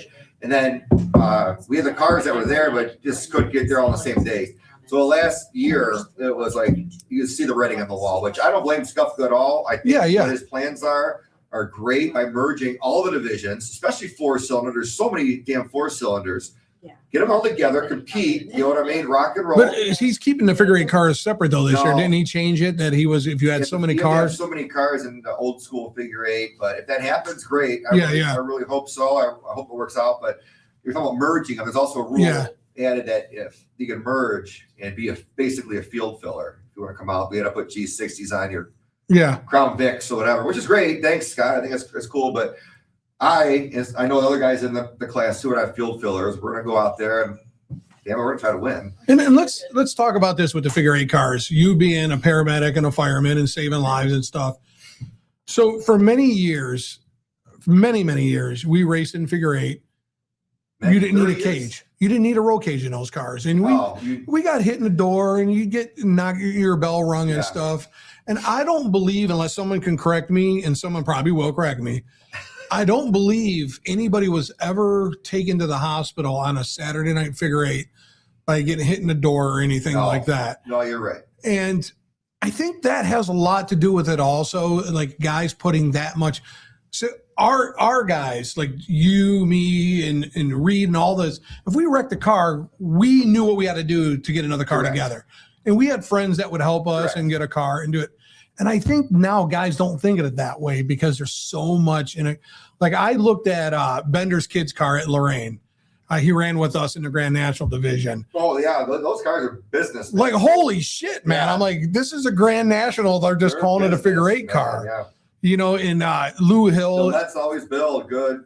Yeah, business, yeah. Man. They have good products. The Hills, awesome competitors, awesome products too. Senior, when he raced with us back in the day, his cars were built the same exact way. But I think having to build those cars the way they are now hurts the class a lot. 100%. Because I'm in a position too, a guy that's been there for a while, we're at square one. It's like, man, there's a lot that I've got to get done in a short period of time to make this happen. So I'm hoping that I can work things out and get it, get myself a ride, get a decent engine and get things figured out so I could rock and roll with the boys and all that. Do you think being in that division as long as you have with the old school cars where you just put a 4-point cage in and go racing and go have a good time? Correct. And it didn't grow that much. Do you think it's just, this is like a serious question. Yeah, go ahead. do you think just a lot of people are just scared of figure eight racing? No, I don't think it's scared. I think a lot of guys that want to race it and all that stuff, but I think that a cost is something that has to be taken addressed. And I think that figure eight has always been a grassroots division until last, we'll say so many years, 10 years, where it's just been more and more and more. And we have to get back to where we can all afford it and have a good time. Yeah. Listen, boys, we're not going NASCAR racing, but we're going to go out there, have a good time, put on a show for the local crowd and all that stuff. Yeah. And when it comes to the tires and all that stuff, that's another story. But with that being said, we got to get things so it's affordable. I know Scott Skufka, I'm not sure if you heard, but they went to the recapped tires that they're running for the street stocks. And Okay. all that. And in doing so, they're going to merge that in a figure eight for the oval. For the ovals. The prelims, yeah. But they're still running the high-end tires for the figure So eight. if you But could, most of the guys want that now, which, okay, but if you could make one rule change in the old school figure eight class, what would that You mean run? Ironman figure eight? Yeah, Iron Man. I'm sorry, It'd Iron be Man. the tires. The tires. Yeah, but a lot of the next generation and younger guys, they want this next, they want to keep on these G60s. And with moving forward, it's like, that's cool, but it's just an Randy's expensive question tire. up on the screen. So the tires. So what's the figure eight class now? The take a glass out and go racing. What that's old school, right? That is old school. So what would But you? we not just take the glass out. We have 4-point cages too. What rule would you change to make that class grow if you could? I would turn it into a Crown Vic class, number one. I know Charles Herman and I have talked about that, Mike Henderson as well. But if we could just get that into there, and all the other cars that would be the full body GMs, et cetera, would go up into figure eight, because we've always had those cars in figure eight. Yeah. You went to an old school class and basically make it stock. That way there's no messing around with the suspension. You got to run the stock rims. You got to run, the street radial tires. Then you should make the old school the Crown Vic division. If you got a full size car, like a couple of those guys out there have in old school, they would just graduate up to Ironman figure eight. Yeah. I think if you had a clear cut figure Crown Vic division, I think it would take. I really thought Barberton missed out for many years by not having a figure eight class, because they were in the market. Perfect track for it. But that area, the whole Barberton Speedway area, Midvale, all those guys, that to me is the market to have a figure eight class. And like everything else, it's got to grow. And I really think with Paynesville, they really are. I think Scott is going down the right road. Oh, I love all his ideas. I really do. This is a guy. It's because he's one of us. He's one of us. And this is a guy that's on the outs now because of the car. You know what I mean? I have to figure something else out. But what he's doing, I think, for the track as a whole is huge. And this is coming from a guy that is a square one, having to get things, squared away, for this season to be, in the Ironman. What he's doing is going back to the old days, like what we were. Let's give Gordon credit. Yeah. The Allen family had it dialed in over there. When my family and friends come out to the racetrack, they don't want to see us race just twice a night. Right. The heat race and feature, it's like, okay, you race in a heat race. Awesome. When you come back, I'm like, oh, not for another 2 hours at least. Let these guys come out. Let the local guys have their dash heat pursuit in the feature race and all that stuff. Let's celebrate. Hell with bringing these guys from outside in. Celebrate what you got here. We are rich in racing history. We have Big a ton of time drivers. Let's celebrate the guys and girls that we have behind the wheel of the cars. So he's bringing the dashes and the pursuits back? He's bringing yes. Scott Scuffer said it last drivers meeting. Kudos to him. Yes, exactly. Celebrate the guys that you got. You don't need to be bringing in other divisions and them God knows what else. You know what I mean? It's like, okay, prima donnas, big deal, beat it. So you have real rock stars here in your backyard. It's so true. It's so true. And I even said this to Scott: know your market. Yeah. Don't come in here and try to do bigger stuff. Know your market. And one of the things that Gordon Allen taught me about managing racetracks was the entertainment part of it. A lot of people don't get. Correct. And you got to put on a show. I think it was Monroe that down south, they don't know anything about dashes and pursuits. They know nothing about it. Okay. So I introduced everybody at that track. This is what we're doing. You're going to run qualifying. You're going to run your dashes, your heats, pursuits. They were blown away that you're going to be here for a couple hours watching racing. And the drivers were excited. Wait a minute, because down in the south, you show up, you qualify, you run your heat, and then you run your feature and you go home. That's it. That's what we were doing. And it's like when your friends and family come out to watch their friend race, Yeah, they don't want to sit there for 6 hours. they don't want to sit there for 6 hours Yeah. and see Joe Schmo from Zimbabwe come out here and, run his $1,000 4-cylinder. You know what I mean? He wants to see we want to see local guys race. And just so you know, Joe Schmo started Outlaw. Joe Light Schmo beer. is Outlaw Beers. So Hey, Joe here's Schmo, Joe. thank you. Thanks, Joe. So Kyle Carlson has a question that is for either one of you. Did they always wet the track for figure eight? Yes. As far as I can remember. Yes, it's always been wet. I know Lyle Matson, my first time ever there on the microphone, he walks up to me and grabs me by the back of my shirt and says, "Tonight's the night you need to tell Randy Holbrooks to not wet the racetrack, run it dry." I go Do you to know why Lyle said that? I go to Holbrooks and I said, "Hey, I've never met Lyle before in my Oh, you're life." talking about old man Kyle. Kyle. The old guy. Yeah, Kyle. This is what Randy Yeah, Kyle. ran it. Yeah. So Kyle's sitting there, my first time meeting him. He's like, "Do you know who that is?" And I'm like, "No," because The I- Flying Finn. Yeah. That's Kyle Manson. so I didn't start going to Painesville till 2011, 12. It's a crying shame. Yeah. I grew up in Lorraine and Sandusky. And It's a close second, third, but yeah, it's not Painesville. Yeah. But you know what? What a lot of people don't realize, Dave, too, is that water is there for entertainment, but it's also there to absorb. But The impact, yeah. The Yeah. guys on the slide Kyle and the was spin. like- It's Kyle more was- fun. Let's be honest, man. yeah, Kyle was like, "Tell Randy not to run him wet." I walk over to Holbrooks. Holbrooks goes, "Tell him he's got it."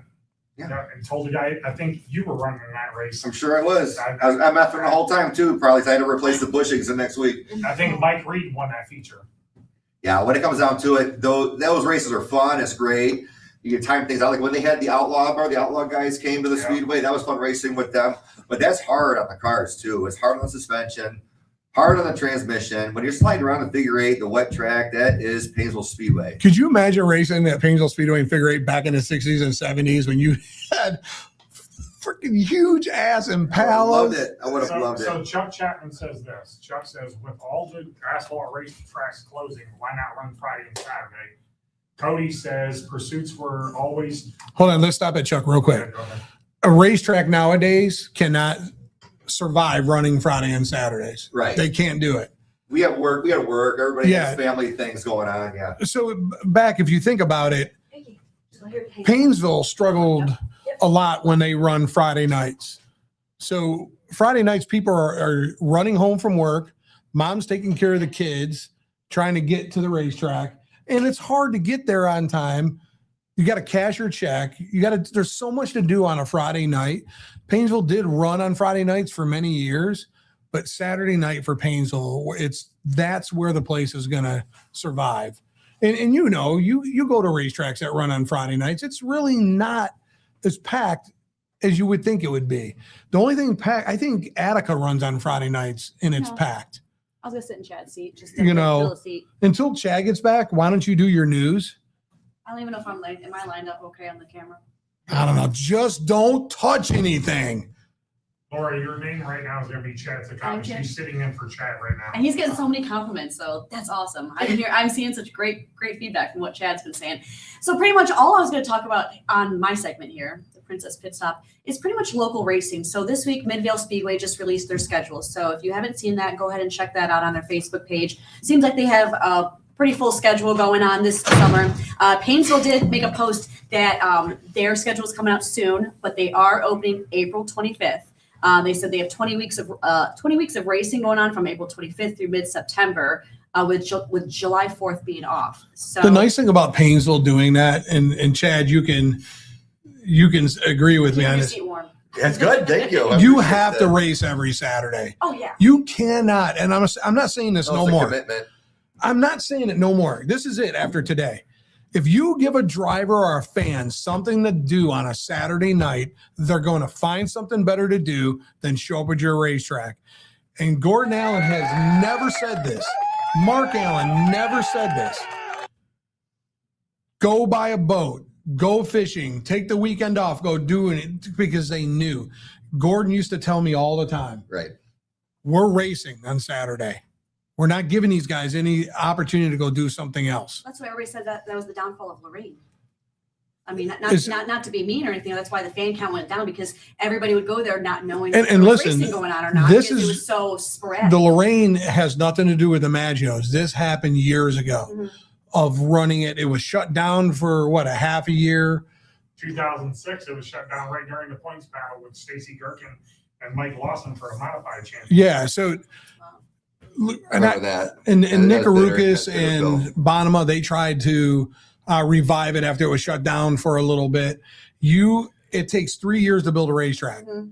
Scott knows what he's getting into at Painesville. Scott is going to do very well. Yeah. Scott has nothing to worry about. Of all the racetracks, Scott has nothing to worry Yeah. about. Absolutely. But Lorraine, whoever opens up Lorraine, if it opens up, Uphill battle. it's going to be, but you have to be there every Saturday. Yeah. You have to absolutely. be. There has to be consistency. And well, speaking of consistency, I'm really glad too that we have the Saturday schedules now too, where we're not bouncing back and forth between Friday to Saturdays and That's bye expensive. weeks It's and all expensive. that. It is, and you're trying to figure out your schedule, your family, vacations, and what else you're going to do. You Right. know, Exactly. And then my final thing I would like. Hold on one second before you jump Oh, up. go ahead. Gary Horse Sr. said in the 70s, figure eight had one race at the end of the night. And let me tell you, and he'll remember this. I love Gary; he's a great guy. Back in those days, if 40 cars showed up, 40 cars started that 8. Oh yeah, there was no consi. 40? There was no Eight? consi. There was nothing. Did it look like the turkey leg where like the whole Yes. track is covered Yeah. with cars? Yes. That's insane. Yeah. Yes. How long ago was that? And then Gordon Allen or Kyle They ran Matson. into the 70s, 80s. They had a consi, like they called it Yeah. the crunchy. You had Yeah. to race the crunchy to make it. The top 3 cars that made it through the Wow. crunchy made it to the I feature. love the season. But I'm telling That's you, back crazy. then, Kyle Matson and Gordon Allen would win it almost every week. Yeah. Joey Marsh would be in the mix Yeah. with them guys. And I know I'm forgetting somebody else besides Puskas, but Kyle Carlson said, get them and keep feeding them. And it's so true. Mhm. Stop giving. Laura and I were at a racetrack, and Laura yelled at me one night. There was a driver that was I yell at you screaming. every night, but okay. True. There was a driver screaming at one of the employees in the pit chute. And that's part of it. You gotta let it happen. That's what's gonna happen. That's what Yeah. racing's about. And the employee told the driver, load your shit up and go race somewhere else. I fired the employee and let the driver back for free for a week. Don't ever tell a driver to Yeah, load yeah, his car up. no. I don't care how mad you get. Once in a while, a driver might need a cooler. Go, okay, you take the rest of the night off, but Yeah. you know, Well, I think where that comes in is you fine a driver. Yeah. Give him a $200 fine because that's going to hurt worse than Yeah. a night off. yeah, absolutely. That's money that was going towards fuel, tires, Yeah. parts, whatever. So what was your next one? No, my last thing I was going to talk about was just real quick hit on the Norton Raceway Park situation. We did have a gentleman share a post because last week we were talking about Pride in Painesville and how you guys were all talking, saying if any of those drivers would come to Painesville, we're gonna beat them and this and that. And he took a little bit of offense to that, saying it's not about who's going to beat who. You have to understand. That's what I'm there's saying. always Egos has to rivals. get away from it. Yeah. You gotta Yeah, have more fun. There's and always, we do know respect that there's sportsmanship. only 2 tracks left. We know that, Painesville and Midvale. And that was in no way a dig saying that the Barberton drivers can't race. There's always going to be track rivalries. When I was, a fan of Sandusky, our rival was Lorraine. I didn't even know what Painesville Speedway was until I met Jerry. Here we go, So- Dave. Here come the Sandusky stories. Grab a beer. You're Sit a back. beer. Here Then I'm come- gonna start- Outlaw beer. No. Grab an Start outlaw with beer Brian. for the Sandusky stories. I love you. There you go. But for the Barberton people out there, my heart does go out to you because I Big time. went through this with the sale of Sandusky Speedway. The difference is that Kevin Jaycox was very upfront from the beginning that, hey, this could be a racetrack. This might not be a racetrack, but I have to sell it. So we were all expecting the worst, and we still don't know what's going to happen. But for this mulch company, and we don't know the facts, but we're going off of what we're seeing. For them to pretty much lie about leasing the track, and then you're going to set a price that's just absolutely Impossible. insane. It's impossible. 1.7 million. You set that price knowing that they could not. Well, here's the other thing purchase, too. I said and this. That's really shitty. I said this at the beginning of the show, and I'm going to say it again. Get 10 drivers that race at Barberton. You got Osborne Towing Company that's out there. Yeah. Start a mulch company And I'm being serious when I say this. Start a mulch company and put the prick out of business. Show them what I it's think that's like. going to happen already. I mean, he wanted the track so bad to expand his business, but you don't be manipulative and purchase a track that way and fool people, because now you've hurt the fans, you've hurt the drivers. That track has history there, all because you wanted to expand your company, but you could have just been upfront in the beginning, and that is just going to be karma back on you. That's And right. That's all I have to say about that. Can I say something? Absolutely. So, you know, I got a chair. you guys got all these tracks. Sit down, I'm done. There's all these Yeah. tracks Have that a seat. closed. There's some that's up for sale. And, you know, working at the racetrack and racing for the 17 years that I did, and working at the racetrack for the 15 years that I did, for those people who think that they can run a racetrack, it's not easy to do. So as an ownership group, you always, if you're selling the place and it's not successful, you're always getting the bunt of the jokes, and you're getting the reasons, oh, well, it's your fault, your fault. It's really not the owner's fault. Racers need to come out and support the racetrack. Fans need to come out and support the racetrack. That's how this thing goes. You have to buy stuff from the concession stand. But understand that owners are going to do what they're going to do. It's their racetrack. Barberton Speedway, I worked there too when Mazzagatti owned it. I worked there for 6 weeks. Mazzagatti revived that place from Jake Francis. I worked there for 6 weeks. It was fun. And it's closed. It's had 3 different owners in the past 5-6 years. I wish Mazzagatti, Mike would have kept it going though. Lorraine since 2013 has had 5 different owners. That's an average of 5 years per ownership group there. What is the reason why did that play? These tracks ain't successful is the question. Why were they so successful back in the day and not now? Is it because they won't try things? Because they won't change the rules? Because we're not giving in to the drivers? All right. We're not giving in to the fans? Go ahead, Chad. I could actually retort on that. It is important that the racetracks put a show on. I think a lot of times the racetracks focus on the drivers, which, yeah, being a driver myself and everything, yeah, we like to be heard and all that. But the primary thing is we want to put a show on for the fans. We want to get those people in the grandstands. We want to promote just as much as they do, being the owners of the tracks, the drivers. We want to race in front of a crowd. We don't want to freaking hang it all out there, you know what I mean, for a half full grandstand. My thought is that you're going to put on a quality show. You got 3 hours. Think about going to a movie. You know what I mean? Think about going to a movie with the family. Or you got 3 solid hours that you're going to get to really have their attention span. You know what I mean? You're going to put on a quality show. You want to put people in the grandstands. And, you know, I've had people like mixed emotions on this, but you need those kids that are running around the pits and everything back to the grandstands. You need their parents to have their friends come out with their buddies and have more kids there, like we were in the grandstands and watch it, come out at special event nights like autograph night and everything. But you got to focus on putting on a show for the fans. When there's more people behind the fence in the pits than there are in the grandstand, that's a problem. And that's a start of the wall starts crumbling. We need to figure out a way to get that going. I really think that putting the kids out of the pits and put them in the grandstands, they have like some kind of rule like that we talked about. Yeah. I briefly touched on it with Skufka. I know it's not going to be accepted by a lot of people like having all their kids back in there, but it's also a hazard coming from a driver that comes in off the pits and all that stuff. I know Joe March got into it with somebody this past year, somebody flying in when there was a kid running there and he pulled somebody out of the way. My point being, we need to make this a spectator sport again. You got to make it for the drivers happy, but you're never going to make the drivers happy. I think we all know that. Being, you know, pilots in our own race cars for how many years, you need to make sure you bring a quality show out for the grandstands.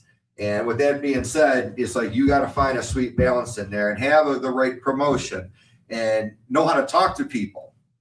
And that's a big thing too. I think that when you have something in the grandstands, and you're going to have people that are going to be rooting for the drivers, hot tempered and all that. Yeah. How to talk with them and not say, oh, you know, hey, here's the gate kind of thing. You know what I mean? It's like, all right.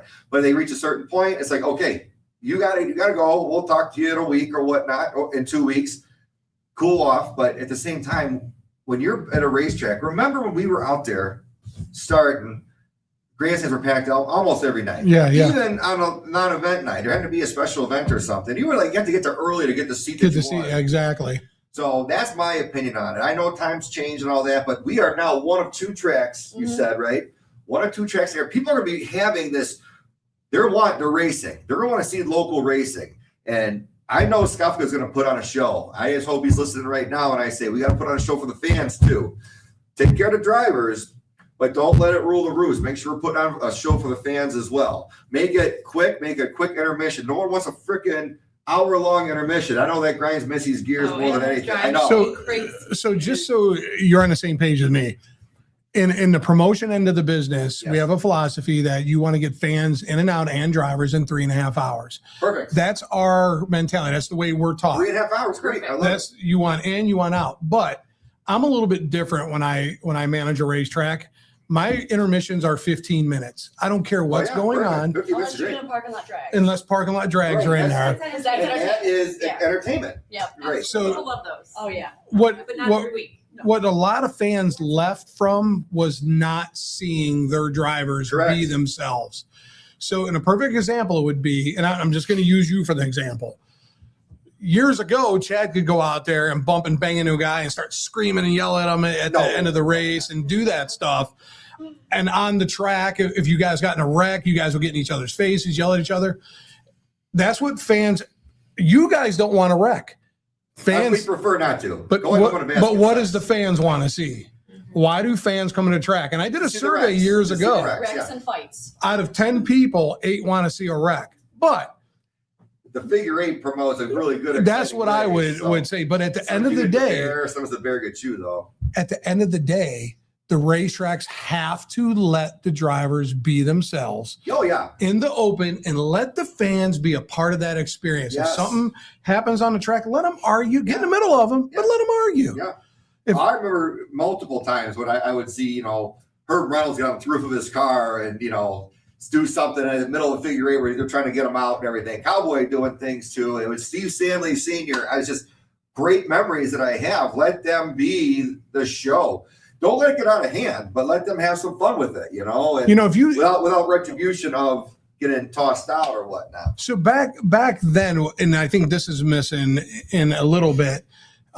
If you remember the Sportsmen's, the way they raced, they were hard racers back then, Love man. it. Love The it. Sportsmen, you had Bobby Karen and Marty Helm and all those guys. Mickey Caranci. Yeah, all Frank Tomanek. dude. Dan How Fultz. when those guys pulled out on that track, there were 1,000 people in those stands 100%. rooting for. Bobby Karen was the bad guy, even though he didn't want to be the bad guy. Bobby Karen was the bad guy, and he Man in would, black. dude. And when Man he in got orange. it. When he Love you, got to the Bobby. outside, you knew it was over. Yeah. When he got to the outside, he was your winner. And you could hear people in the stands back Sure. then. Absolutely. That's Yeah, what I was worried on. those days, the sportsmen are now the street stocks. Yeah, yeah. So that's what we need. That's why this whole wheelman thing, when it got out of hand, and we're like seeing our street stocks at the track 3 times a year. To me, it sucked. You know Yeah. what I mean? It's like we need to get these guys back and everything. I'm gonna read a comment. They All right, were go ahead. definitely the premier division. And figure 8's Basil Speedway, but street stocks are the sportsman premier division. People want to come out and see those guys, hear the engines, watch the Yeah. action. I want to see door handle to door handle race like they used to call it. Yeah. I don't want to see all this, okay, great, you're the fastest qualifier again. Yeah, what yeah. I mean? We already broke track records, guys. Who gives Who a shit? cares? Let's go Nobody on. even cares. Nobody cares. Go ahead, Laura. Go out there and race. This is actually just this is touching a nerve where people are actually having some real good feedback. So Craig Brackman said Lake Erie Speedway and AJ had the best run show, scheduled time limits on races out the door in 3 hours. Nice. Now they run twice a year. As much as Oh. I'd love to say efficient show, it's not the full answer. Okay. Nice. Well, it's only You- twice a year, But too. you guys were just talking about too, real quick, to answer your guys' 3 hours and 30 minutes. You're going to bring dashes, heats, pursuits, and features. You get it done. You have it. You have it. And I You told get it done. People I walk out the next week saying, you know what, I'm going back next week to see what the hell's going on. listen. You didn't even get all that done in 4 hours, 3 hours. I did it. 3.5 hours. I did it at Painesville. That one is And can I tell you 6 what? And then we get to have hours. a couple beers at the end with our buddies, go home, Make sure they're outlaws. and outlaw beers at the end of the race feature. And then you're gonna go to work the next day. You know Right, what I mean? it's 'Cause true. some people do have to work on Sundays. Yeah. Yeah. Well, the thing is, at Painesville, it happened. You can run Painesville 3.5 hours with everything. when Gordon had the track, Mark Allen would work the pit chute Yeah. or whoever, and qualifying would be one after another. Bam, bam, bam. One car after another, just send them out. If I can also emphasize on that too, I still remember back in the day when, like, I'll give John Eckliff a shout out here when Gordon Allen had the track. There was a sense of professionalism. Guys we work hard all week long on our cars and Yeah. our job, making sure the family's taken care of. We come to the racetrack, we want to make sure, we want to have fun. We don't want to make sure, we want to have fun. We don't want to come there and get scolded. We don't want to be over there getting yelled at on the microphone and stuff. Right. And I want to make sure that hopefully Scott's listening right now that, the guys in the pit shooter, fun. Like, hey, man, remember John Eckler would wipe your windshield down, get the dust looking for you. The girls in the microphone be like, hey, guys, let's line them up. Let's go. Not all this scolding. God, it's like you're getting scolded like Charlie Brown's mom. So I said, wah, wah, wah. it's true. It's true. It was like you're Dave and Buster's. All these kids yelling at you. It's like, what the hell's going on? I remember Yeah, Keith don't Plass. yell. Relax, let's just race. Remember Keith Plass? He would. Everybody's too serious. He would just lean in the window and go, "What the fuck are you doing?" Yeah. You're like, "Hey, man, I'm Keith just." Glass was one in a million right there. He had that million candle light. Yeah. I got a black flag from him. You've seen that motherfucker. Yeah. So we have another comment. One thing that gets overlooked, in my opinion, is the lack of connection between fan and driver. There you go. I think these fans want to get to know these guys There you go. that are in the seats, bring back programs, which I Yes. believe they are. They I are. thought they were Good. bringing back They are. Programs are programs. awesome. I've had programs collected. So this is what I said Yes, that would be neat. No, This is what I said to Kevin and Scott. I said if it was me running Painesville again, Kevin Myers would be in the pit chute because he has that way to talk to Kevin's a people. solid dude, man. He would be in the pit chute for me. Kevin would be my guy. Yeah. And I would put somebody in the tower that can handle just making the calls and doing that. Because like you said, you want to I build. don't want a kid in a tower either, with all due respect. Yeah, I want yeah, somebody yeah. that's been around the block. Yeah, yeah. Making some calls up there. Well, Dave ain't doing nothing next summer. Yeah. I'm kidding, Dave. honestly, on top of all this, I know I've said this to you a couple of times, but I used to love going to a racetrack to see a rivalry. Yeah. So I would love to, like when I was a kid and I'd go watch the Super Modifieds at Sandusky, it was Doug Saunier versus Dave Schulich. And I loved Sure. I loved to hate Dave Schulich. I would go there and be so mad if he won, but it made me want to go back more and more and more to see my guy win or that guy lose. And that's what I think that's what we need is then the drivers to get those personalities where the rivalries really kick in. There are so many personalities at Painesville Speedway. They make themselves. There are Yeah. characters on top of characters. I realize I'm one of them. Jerry, you're one of them too. And that's one of those things. And people want to know. Yes. People do want to know about it. And I think by what they're doing, by having this extended dash heat pursuit Yeah. feature, everybody's got to participate. Whether you like the pursuit or not, I know a lot of figure eight guys did not like that. Do it. Because somebody in the grandstand wants to watch you run. Yeah.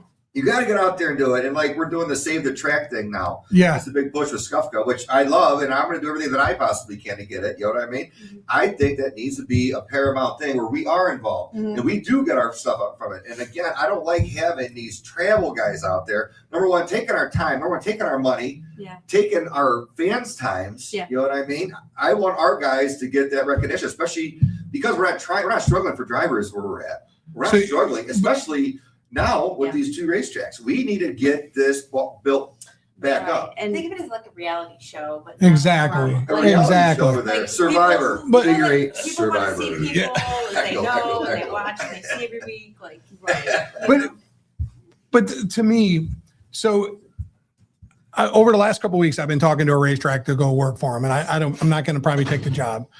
But I asked a guy, I said, because he's followed me for years, and I said to him, Not a big deal, Jerry. no, I'm not a Chad Tekavic. I wish I was. No, But I'm not a Jerry Smith. I finally asked him, I said, why me? Because I want to know, why are you trying to get someone like me, who I'm the promoter that's kind of out there. I want to be aggressive and be entertaining. You might know a thing or two. And he goes, because I when I used to watch you at other tracks, I wanted to know what you were going to do next. I sat there watching what you're going to do next. And Laura, we were having the meeting, and Laura's like, everybody came to Painesville Speedway to watch what you were going to do next. Yeah. Mhm. And that's exactly what you're saying. Yeah. What the hell are the drivers going to do next? What is Jeff Marver going to do with Mike Reed? Right. What is Chad Tekavic going to do with this guy? Mhm. As much as Yeah. people dislike Malik, when Malik pulled on track, everybody would just go, he's going to hit Yeah. somebody. Yeah. Yeah. And I'm not saying Malik's a bad guy. I'm just saying, because I like Kevin Malik, him and I get along great. But when he pulls on the racetrack, people are sitting in those stands going, "Ah, fuck, what is he going to do?" Yeah, that's like the Joker in the deck right there. And he tells you, Malik will tell you, "I'm not stopping." Oh, he doesn't. I can tell you from personal experience, he doesn't stop. I know. But it's, to me, Yeah, that a really good orthopedic surgeon too, by the way. Yeah. is that what happened when you got hit? Yeah, We're my not gonna rotator talk. let go after that. Oh, yeah, that's what shit. I sold the car and I was like, I gotta, get all this reevaluate things and all that. So I'm hoping right That's now, the name of the game is figure eight. So yeah. I'm hoping Scott and Kevin are listening and they hear, and you can see in the comments too, by everybody kind of agreeing, let the guys be who they are. Yeah. Do not throw anybody out this year. Fine them. Well, listen, if someone's playing the fool, then you got to cool them off for a night. Yeah. You know what I mean? And like you said, the points hurt more than money. You know what I mean? So by throwing them out for that and everything, but yeah, you're getting raw emotion right there. You're getting what it is. But at the same time, too, you can't have it the Wild West. You can't have it, you know what I mean? So you got to have some kind of, okay, you pay the price on some things here too. You know what I mean? You can't go out there and Well, he's not take going an X to. off somebody hot laps or something. And he's not going to do it. But if you put someone with the personality of Kevin Myers in that pit shoot, he's going to keep that calm regardless. Yeah, you're going to have the guys with their tempers and stuff, but Kevin's going to know too how far to let it go, and he's going to go. agree. I think a lot of agree. I'm a drivers big fan will of not. Kevin, so, yeah. I don't. And plus, if you just look at him, you can get kind of intimidated. So I don't think the drivers are going to really want to mess with him. So I think honestly, him being in the pit shoot would be a good factor. But I think we all voted for Kevin to be in the pit shoot. I'm sorry, Kevin, you're coming out I of know tower. he's watching. Fans voted you out. Is Kevin watching right now? He was Yeah. earlier. So Jeff- We'll get back to him. Hey, Jeff Pfeiffer had a comment for you. Yeah, he was talking about that Dave Schulich was the man in the 80s. Yes, he was. There you go. He was the man that he won everything, so it was easy to hate him. And I think that's also a reason, like a lot of people like to hate certain drivers that win all the time. I've seen that in so many divisions. So, but I think creating those rivalries and the fans really getting to know the drivers, it's awesome. It brings you back. I think I'm quoting Dale Earnhardt Sr. when I say, he said, as long as they're making noise, whether they're cheering or they're booing for you, that's good, And I've been very fortunate. I've had a very strong, solid, loyal fan base throughout the years and all that. And I love putting a show on for them. I do. And I'd rather go out there, race to win, and go out there and wreck. Believe me, going home in a basket on the end of a hook sucks. You know what I mean? But going on, that's what we do it for. We do it for that thrill, that rush. And then at the end of the night where everybody's cheering your name, it's amazing. It really is. And it's definitely a rush. And I told Laura just a long time ago, us drivers, there's nothing that means more to us than a kid coming up asking for an autograph. Yeah. It doesn't matter if you want to race We or were not. those kids at one time. I was just going to say that. And those guys back in those days, they did it. They did it. I don't remember if Joe Marsh did or not, but I think he did. He would sign autographs. Augie Landsman signed an autograph for me. I never forget it. It's the 1984 Painesville Speedway program. And this is Wow. the year after he had the white whale, the infamous white wagon. And he came out to the grandstands, had his hat on sideways like he usually did. And he signed my book. I'll never forget. It says, Chad, good luck and God bless, Augie the Dog Landsman. And that was like my first favorite, interaction with the driver as a kid out there and stuff. And I loved him. I mean, I became friends with him up until, he passed away. I miss that guy to this day. But at the same time, it's like you make an impression on people. Yeah. Especially the kids, you make a good Especially impression with the kids. The kids will never forget that because they go home for the summer. Yeah. That program sitting there with your signature, you have a fan for life. Yeah. You really do have a fan for life. You might not Absolutely. think you do. A lot of drivers don't look at it that way. When I was a kid, I do. I'm very fortunate and thankful that I have that. Like little Cody Lardamita, who's now big Cody Lardamita. He's watching. And he and I have, he was like my little dude. He held my checker flags and all that. Now I'm crisscrossing with him in the intersection. No, I was in the hospital when I was a kid, and I was real sick. I was in the hospital for like a month. Because I had a ruptured appendix. She's lying. She unplugged someone's podcast and got electrocuted. I did, but I was laid in the hospital, and then somebody brought me a Doug Sawyer autographed T-shirt Wow. that he had signed for me, and it meant the world You to me. were a race junkie. I was. All right. I still am, but that meant the world to me. I had that hanging in my hospital room the entire month I was there. So I mean, it's you never forget that. The kids As a will kid, you always never remember forget it. that. They'll always remember. Absolutely. Yeah. Haley said, I remember signing Jeff Marvin's car in the parking lot as a kid. Yeah. And I think he still does it during autograph night for the kids. And that's pretty cool. Oh yeah. We haven't told Haley yet that wasn't Jeff Marvin's car. It was just a white Monte Carlo. But let's not tell her it was just No, it was someone's. Marvin's car. It was just, yeah, it was Jeff Marvin's car, Haley. You know, Kyle Carlson made a good point. The announcer can always help with the storyline. The more the announcer tells the Good fans about the point. drivers, the more they get that point. connection. I like that. Yeah. If you have a hobby that is similar to somebody in the band in the crowd, they're What gonna is your love it. I remember hobby? back in the day. What like, is your hobby, Chad? And don't say racing. You know what? What's your hobby? What would be my hobby, hon? Hanging out with me. Hanging out with my Yeah, beautiful wife. There you go. You can't Yeah, beat yeah. that hobby. We actually joined the Elks Club a few years ago, so we do bocce. Bocce's like a thing. Yeah. After the injury where I had to get my rotator done, I actually went and bought a boat. I tried that. It was fun. I enjoyed boating, but then I listened to the racetrack. I was down there at Fairport. Oh, Arena. shit. I heard racing. I'm like, Yeah. I don't know what's going on down there. So I had that boat for like 8 years. What's more expensive, a boat or a race car? Oh, Oh. the boat was more I expensive. bet. Yeah, What'd you have more fun in? race car. The boat was cool. It's sit there, but you know what? It's like it's cool, but it's like all right, there it is. What is your best? We only got about 10 minutes left, but what is your best moment in a figure eight car that you can remember? What is your moment that you sit back and you go, man, that was badass. I'm so glad I did that.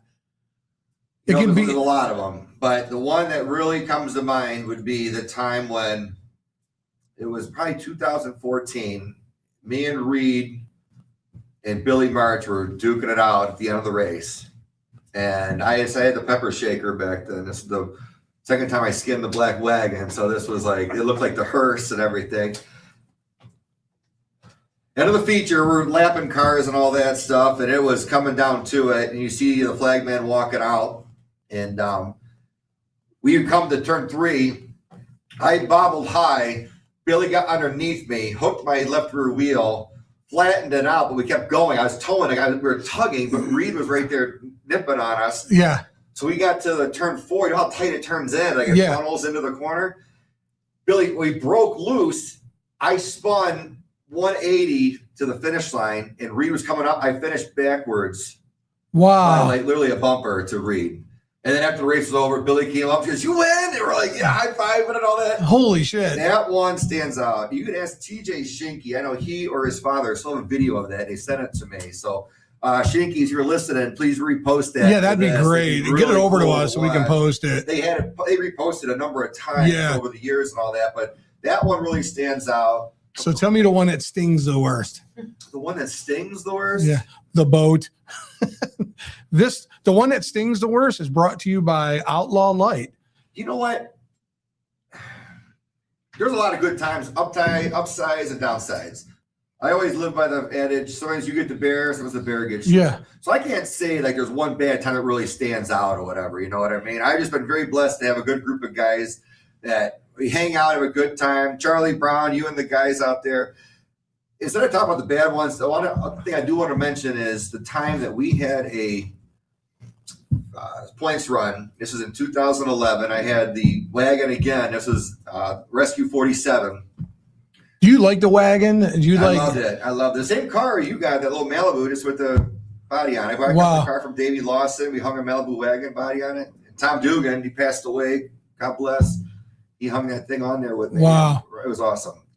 So we had the stacks on it and all that. But that year, it's kind of funny. My wife, she was really big into her running marathons and all that. So I was trying to get my big butt moving with her and all that. So we're jogging one day, and I'm like, man, babe, my leg really hurts. She's, oh, no, you're all right. You're almost home. Let's keep running. So I'm running home, and she's like, you probably got a shin splint. You know, we'll go home and ice it. So we're in the middle of the season. I'm in the points lead at this point. So I'm like, you're right, babe. What am I doing? So I get home, and I'm like, oh, this thing really hurts. I drag my foot up the driveway. She'd give me a bag of peas. I ice he my drags leg. his foot up the driveway? He's dragging it like I'm the worst nurse ever. So she's like, basically, yeah, she goes, don't suck. You're fine. You know, so I went to work the next day, and we had a fire. I jumped out of the engine with my gear on, and this pain shot through my leg. Like, oh my God. So I went to the doctor. Turns out I had a stress fracture. Usually you need an MRI to see these things, Right. but they saw it with an X-ray. from running? Full crack running with You my tried wife. killing I Chad? know. Oh, no. I built for Dr. Speed. Oh, no. So I had this crack. So to my credit, my buddy Charles Harmon, Shane Day, and my buddy Jason Emming, who were Charles's pit crew at the time. Charles was heading me. We were going for a points run this year in 2011. He was my crew chief. We're rolling. Charles, I love you, bro. We ended up getting together with the guys. I went to the doctor. They said, you're in a boot. So I was like, you got to keep this thing on. It was not a cast though. So Charles and the guys came out and they propped me up in a lawn chair and they switched the car over for me. So I take the boot off, go run the 3 limbs.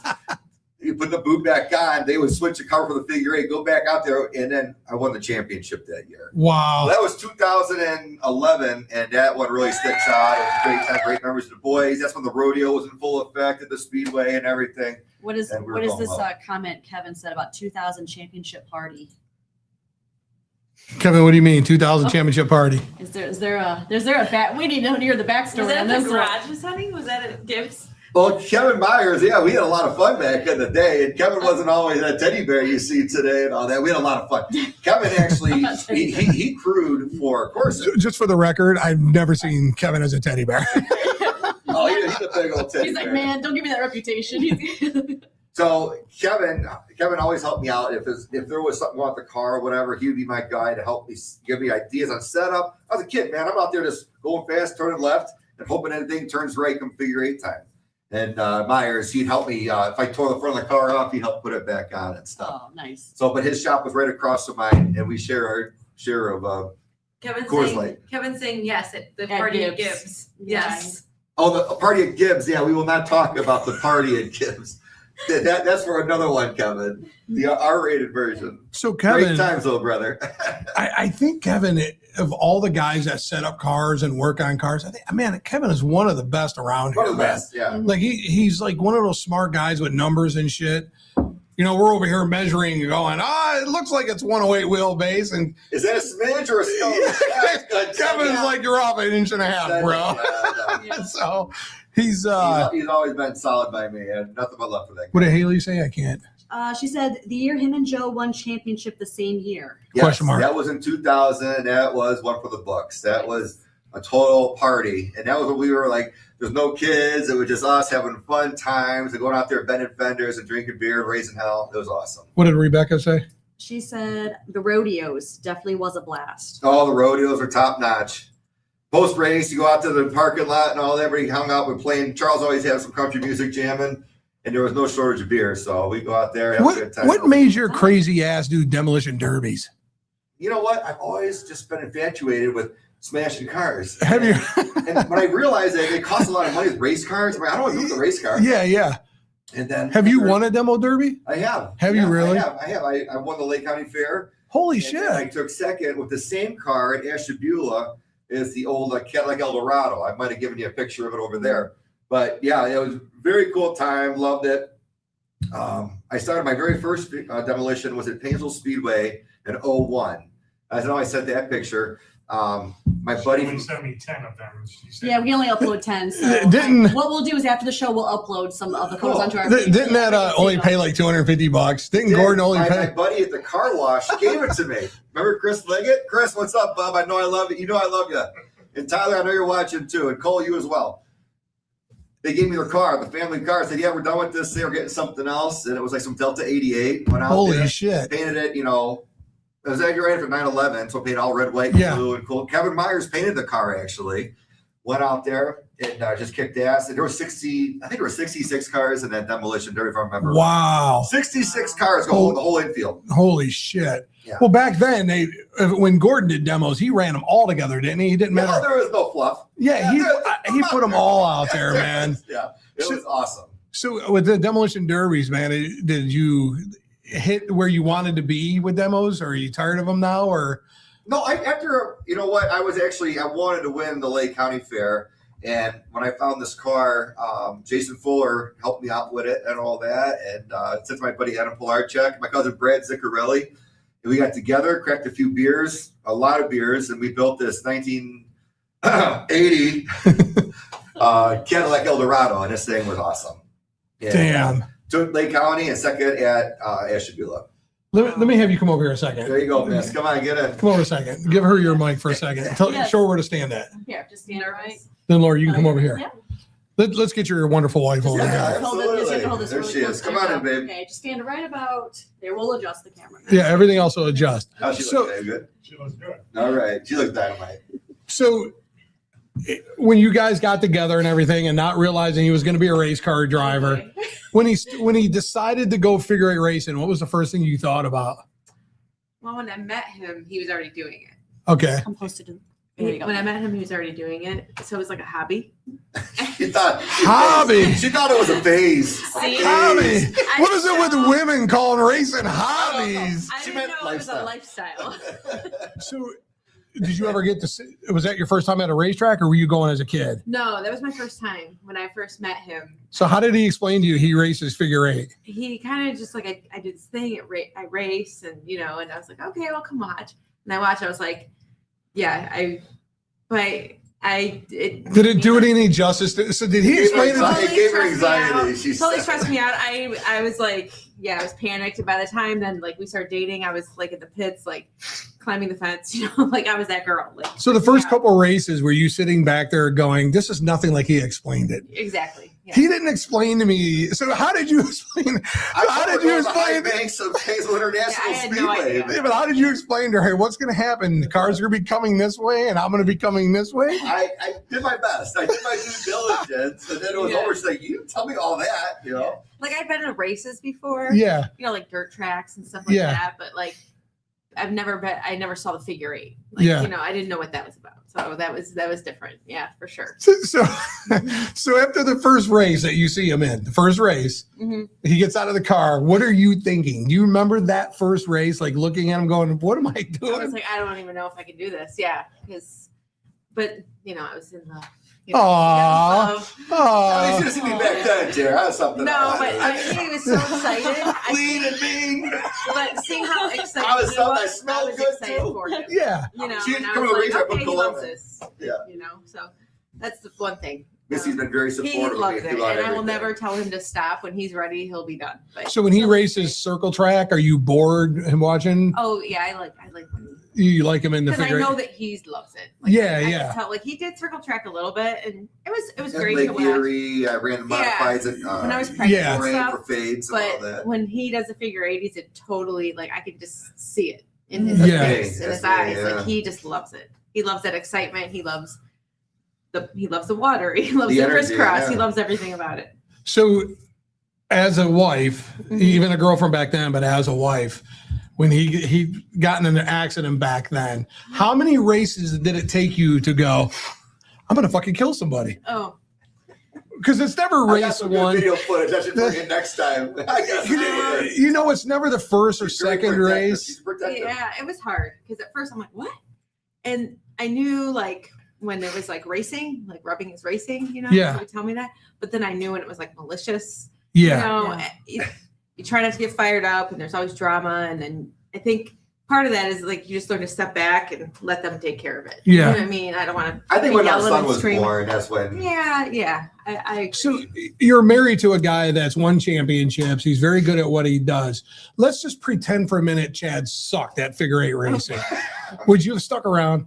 Oh yeah. I don't know. Thank you. All right. See, there you go, Chad. Show your tape. Don't church it up, boy. But he's more than that. He's more than just a race car driver. Thank you, baby. He's Thank you. Chad, Everything. I remember when she was sick and you won the feature, Yeah. and you had called her at the hospital, Yeah. and you were crying in Victory Lane. Yeah. Oh. I remember that. Yeah. Aw. Because you were like, Yeah. I got to make this call real quick, and we interviewed you Yeah. while you were on the phone. You're Yeah. gonna make me cry. So nice. Yeah. Aw. Yeah. I totally forgot Missy was about a that. cancer survivor. Yeah. Surviving Is that- ovarian Start right cancer. there. And that's Start there. go back a couple of years now. She's 10-year No, survivor. because he was in the hospital with me the whole time, and I was like, I want you to go race. I want So- you to go relax. I want you to have a good time. We have some comments. Hugs, Missy. Hugs Missy from Donna. How do you say her last name? Lardamoni. Lardamina. Margarita. Your son says, "What's up, Mom?" What's up, Mom? Does your son still live with you guys? He's the best. He's in He's the Cincinnati. best, He's yeah. graduating in May from the University of Cincinnati. Oh, wow. Do you play football? No. He did play football. Well, he played football Not in at high Cincy. school. Not at He played Cincy. high Not at school, Cincy, yeah. but yeah, he's awesome. He's the best. Jeff Marvin said, "Hi, Missy." Oh, Redman. Are we going to get to see Nick in a figure eight car? Oh, no. You both also at the same time. His friend, like he and his friends love to watch, but it's just not in his no. Oh, you're fine. It's fine. Yeah. So my son, you know my son, he's a paramedic. Yeah, of course. He's in there. Our kids, they want to be like their dad Yeah. at some point. Yeah. And my son, I'm trying to teach him as we go, and I'm not saying this in like a mean way. A figure eight driver and a stock car driver, Totally different. it's not the same thing. It's It's not. not. Different mentality. Yeah, it's just He has a lot of me, but he's got a lot of him. And like the part of me would be he His just competitive spirit, and I could take a lot. Like I got broad shoulders, I could take it. Yeah. We'll rock and roll. We'll rock, and we'll figure it out. Yeah. Eye for an eye. We'll get this squared away. But I will tell you this: my son Ray's, you come out there, you mess with him, yeah. that was you have part hell of to it. pay. He was You're worried. gonna have hell to He pay. didn't mind. And with that, it's like when he doesn't really have that interest in it, it's great. If he wants to do demolition derby or something, great. Go out there, bang fenders for a night or something. But with him not having that, it's probably better off for everybody. Like Papa Bear would definitely come out. Dave, I think I'd probably worry about her, Oh, I would be a Mama mess. Bear would come out. Yeah. I made a comment last week and I That's got why I don't know how some of these guys do it. Some of the guys that have their kids out there racing, yeah.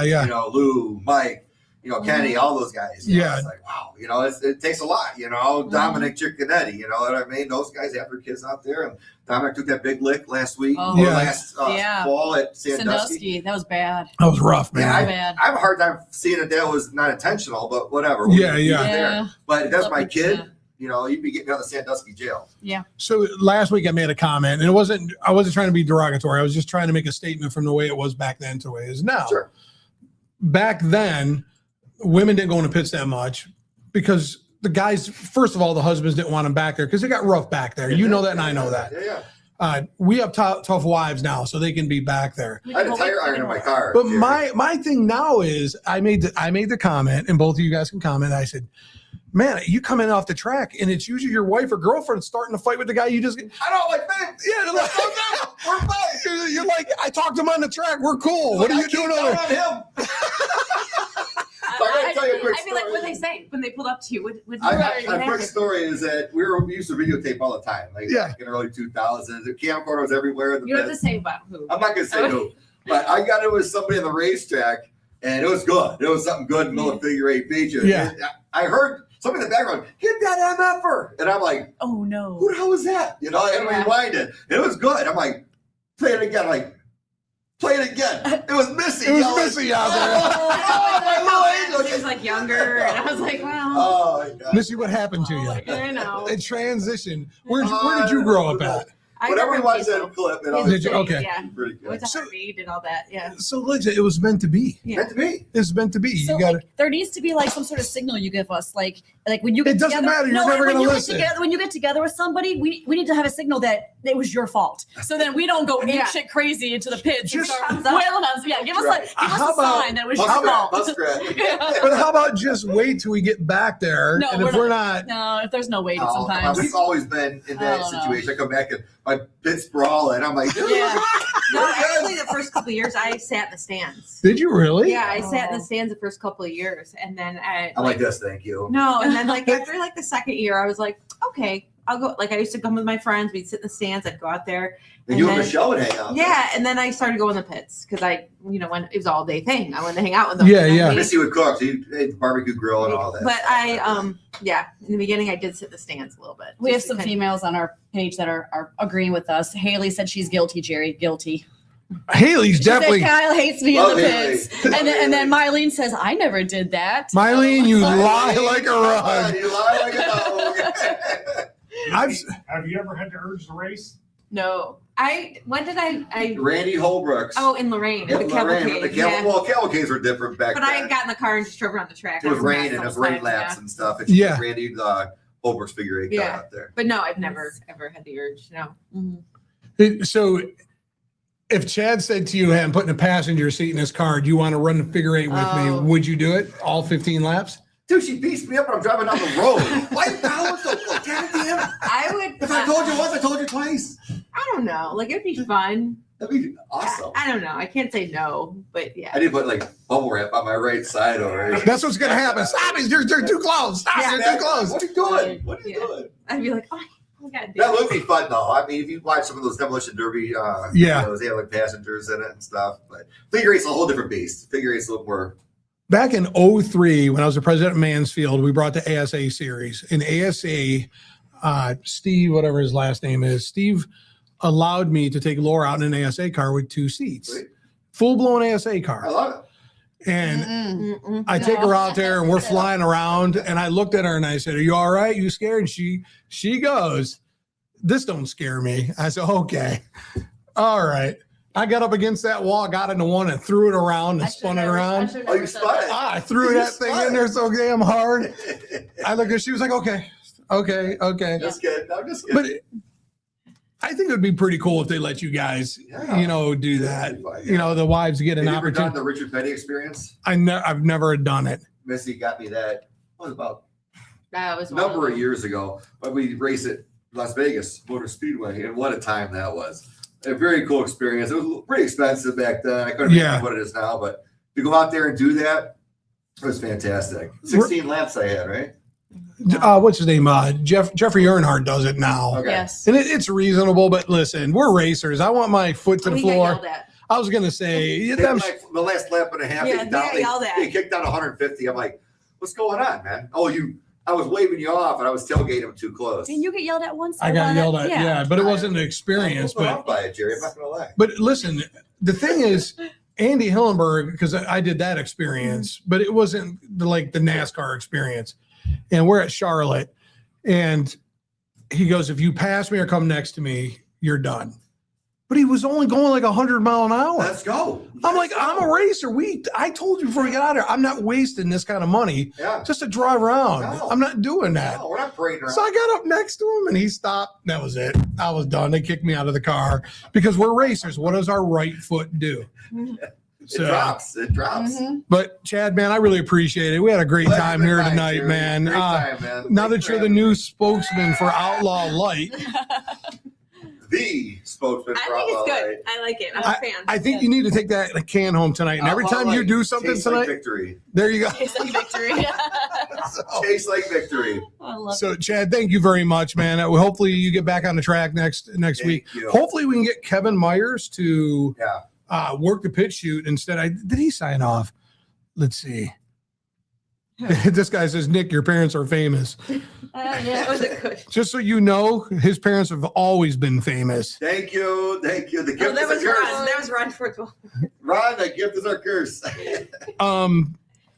Thank you, Gary. Appreciate it. But man, you're a class act. You've always been. Thank you. Thank you for what you do, saving people's lives and Yeah. being that Yes. guy.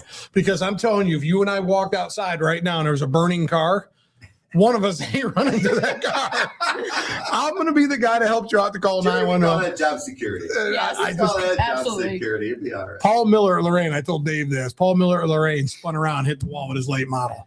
I come running up and I hear, woof, and I turn my ass around and went the other way. Thank God we had Ernie in those. Mark Cuban. And for that reason, I'm out. Thank God for safety crew guys, but you're a class act. I've always had a great time with you, man, and racing with you. The feeling's mutual. I appreciate you having me. It's been a great time. Let's This is fun. This is let's great. in a month. Let's bring you back Let's do with it. Jeff Marvin and one other person. Let's do it. I love it. Get Cowboy in here too. Is he going to talk like this with all of us? Yeah, Is he gonna- absolutely. So why don't we do that? In a We'll do month it. from now, we'll get all three of you in here. We'll have a great time. Like, Yeah, get Mike Reed involved too. Yeah. Yeah. It'll be a good time. Man, let's get Mike Reed in here. We'll start some shit and get him and Marvin fighting with each other here. Oh, those aren't laughing. So, Chad, again, man, thank you for doing this. I really appreciate it, brother. Absolutely. Pleasure's all mine. Thank you Yes. so much. Everybody else, thanks for Thank tuning in. you. Everybody that is involved with Barberton, if you missed the beginning of the show, I'm asking everybody, start a damn mulch company and put this mulching company out of business to start the track. Melissa Ann said, Great job, Chad and Miss. great job, guys. Thanks, Miss. But until next week, Dave, Dave, thank you on the board. Dave, we don't Amazing. Dave, can you believe that you drove in a snowstorm up hills both ways to get here? Had to be 4 feet of snow you drove in. Oh, that's nothing. And then you get here, everything's working good, and Laura walks in and unplugs you. Yeah. Is that, All right, it's the ghost of. I'm glad we got it back together. I'm glad we got it put back together as quick as we did. Quick pit stop. That quick- That's Listen. right. Hey, we That's call that the right. splash and go, the plug and go. If you weren't here to witness what Lord does behind the scenes of unplugging this show, would you believed it? No, It's- not in a I get minute. a phone call. Not in a I minute. think I Laura's get the a phone call backbone. from Gary yesterday. Hey, I need you. I need you. I get it. Laura's like, I bought this new outlet. Never mind. We're done. So, everybody, thanks for tuning in. We'll see you next week. Dave, seriously, thank you. Chad, Missy, and Laura. Until then, good night, everybody.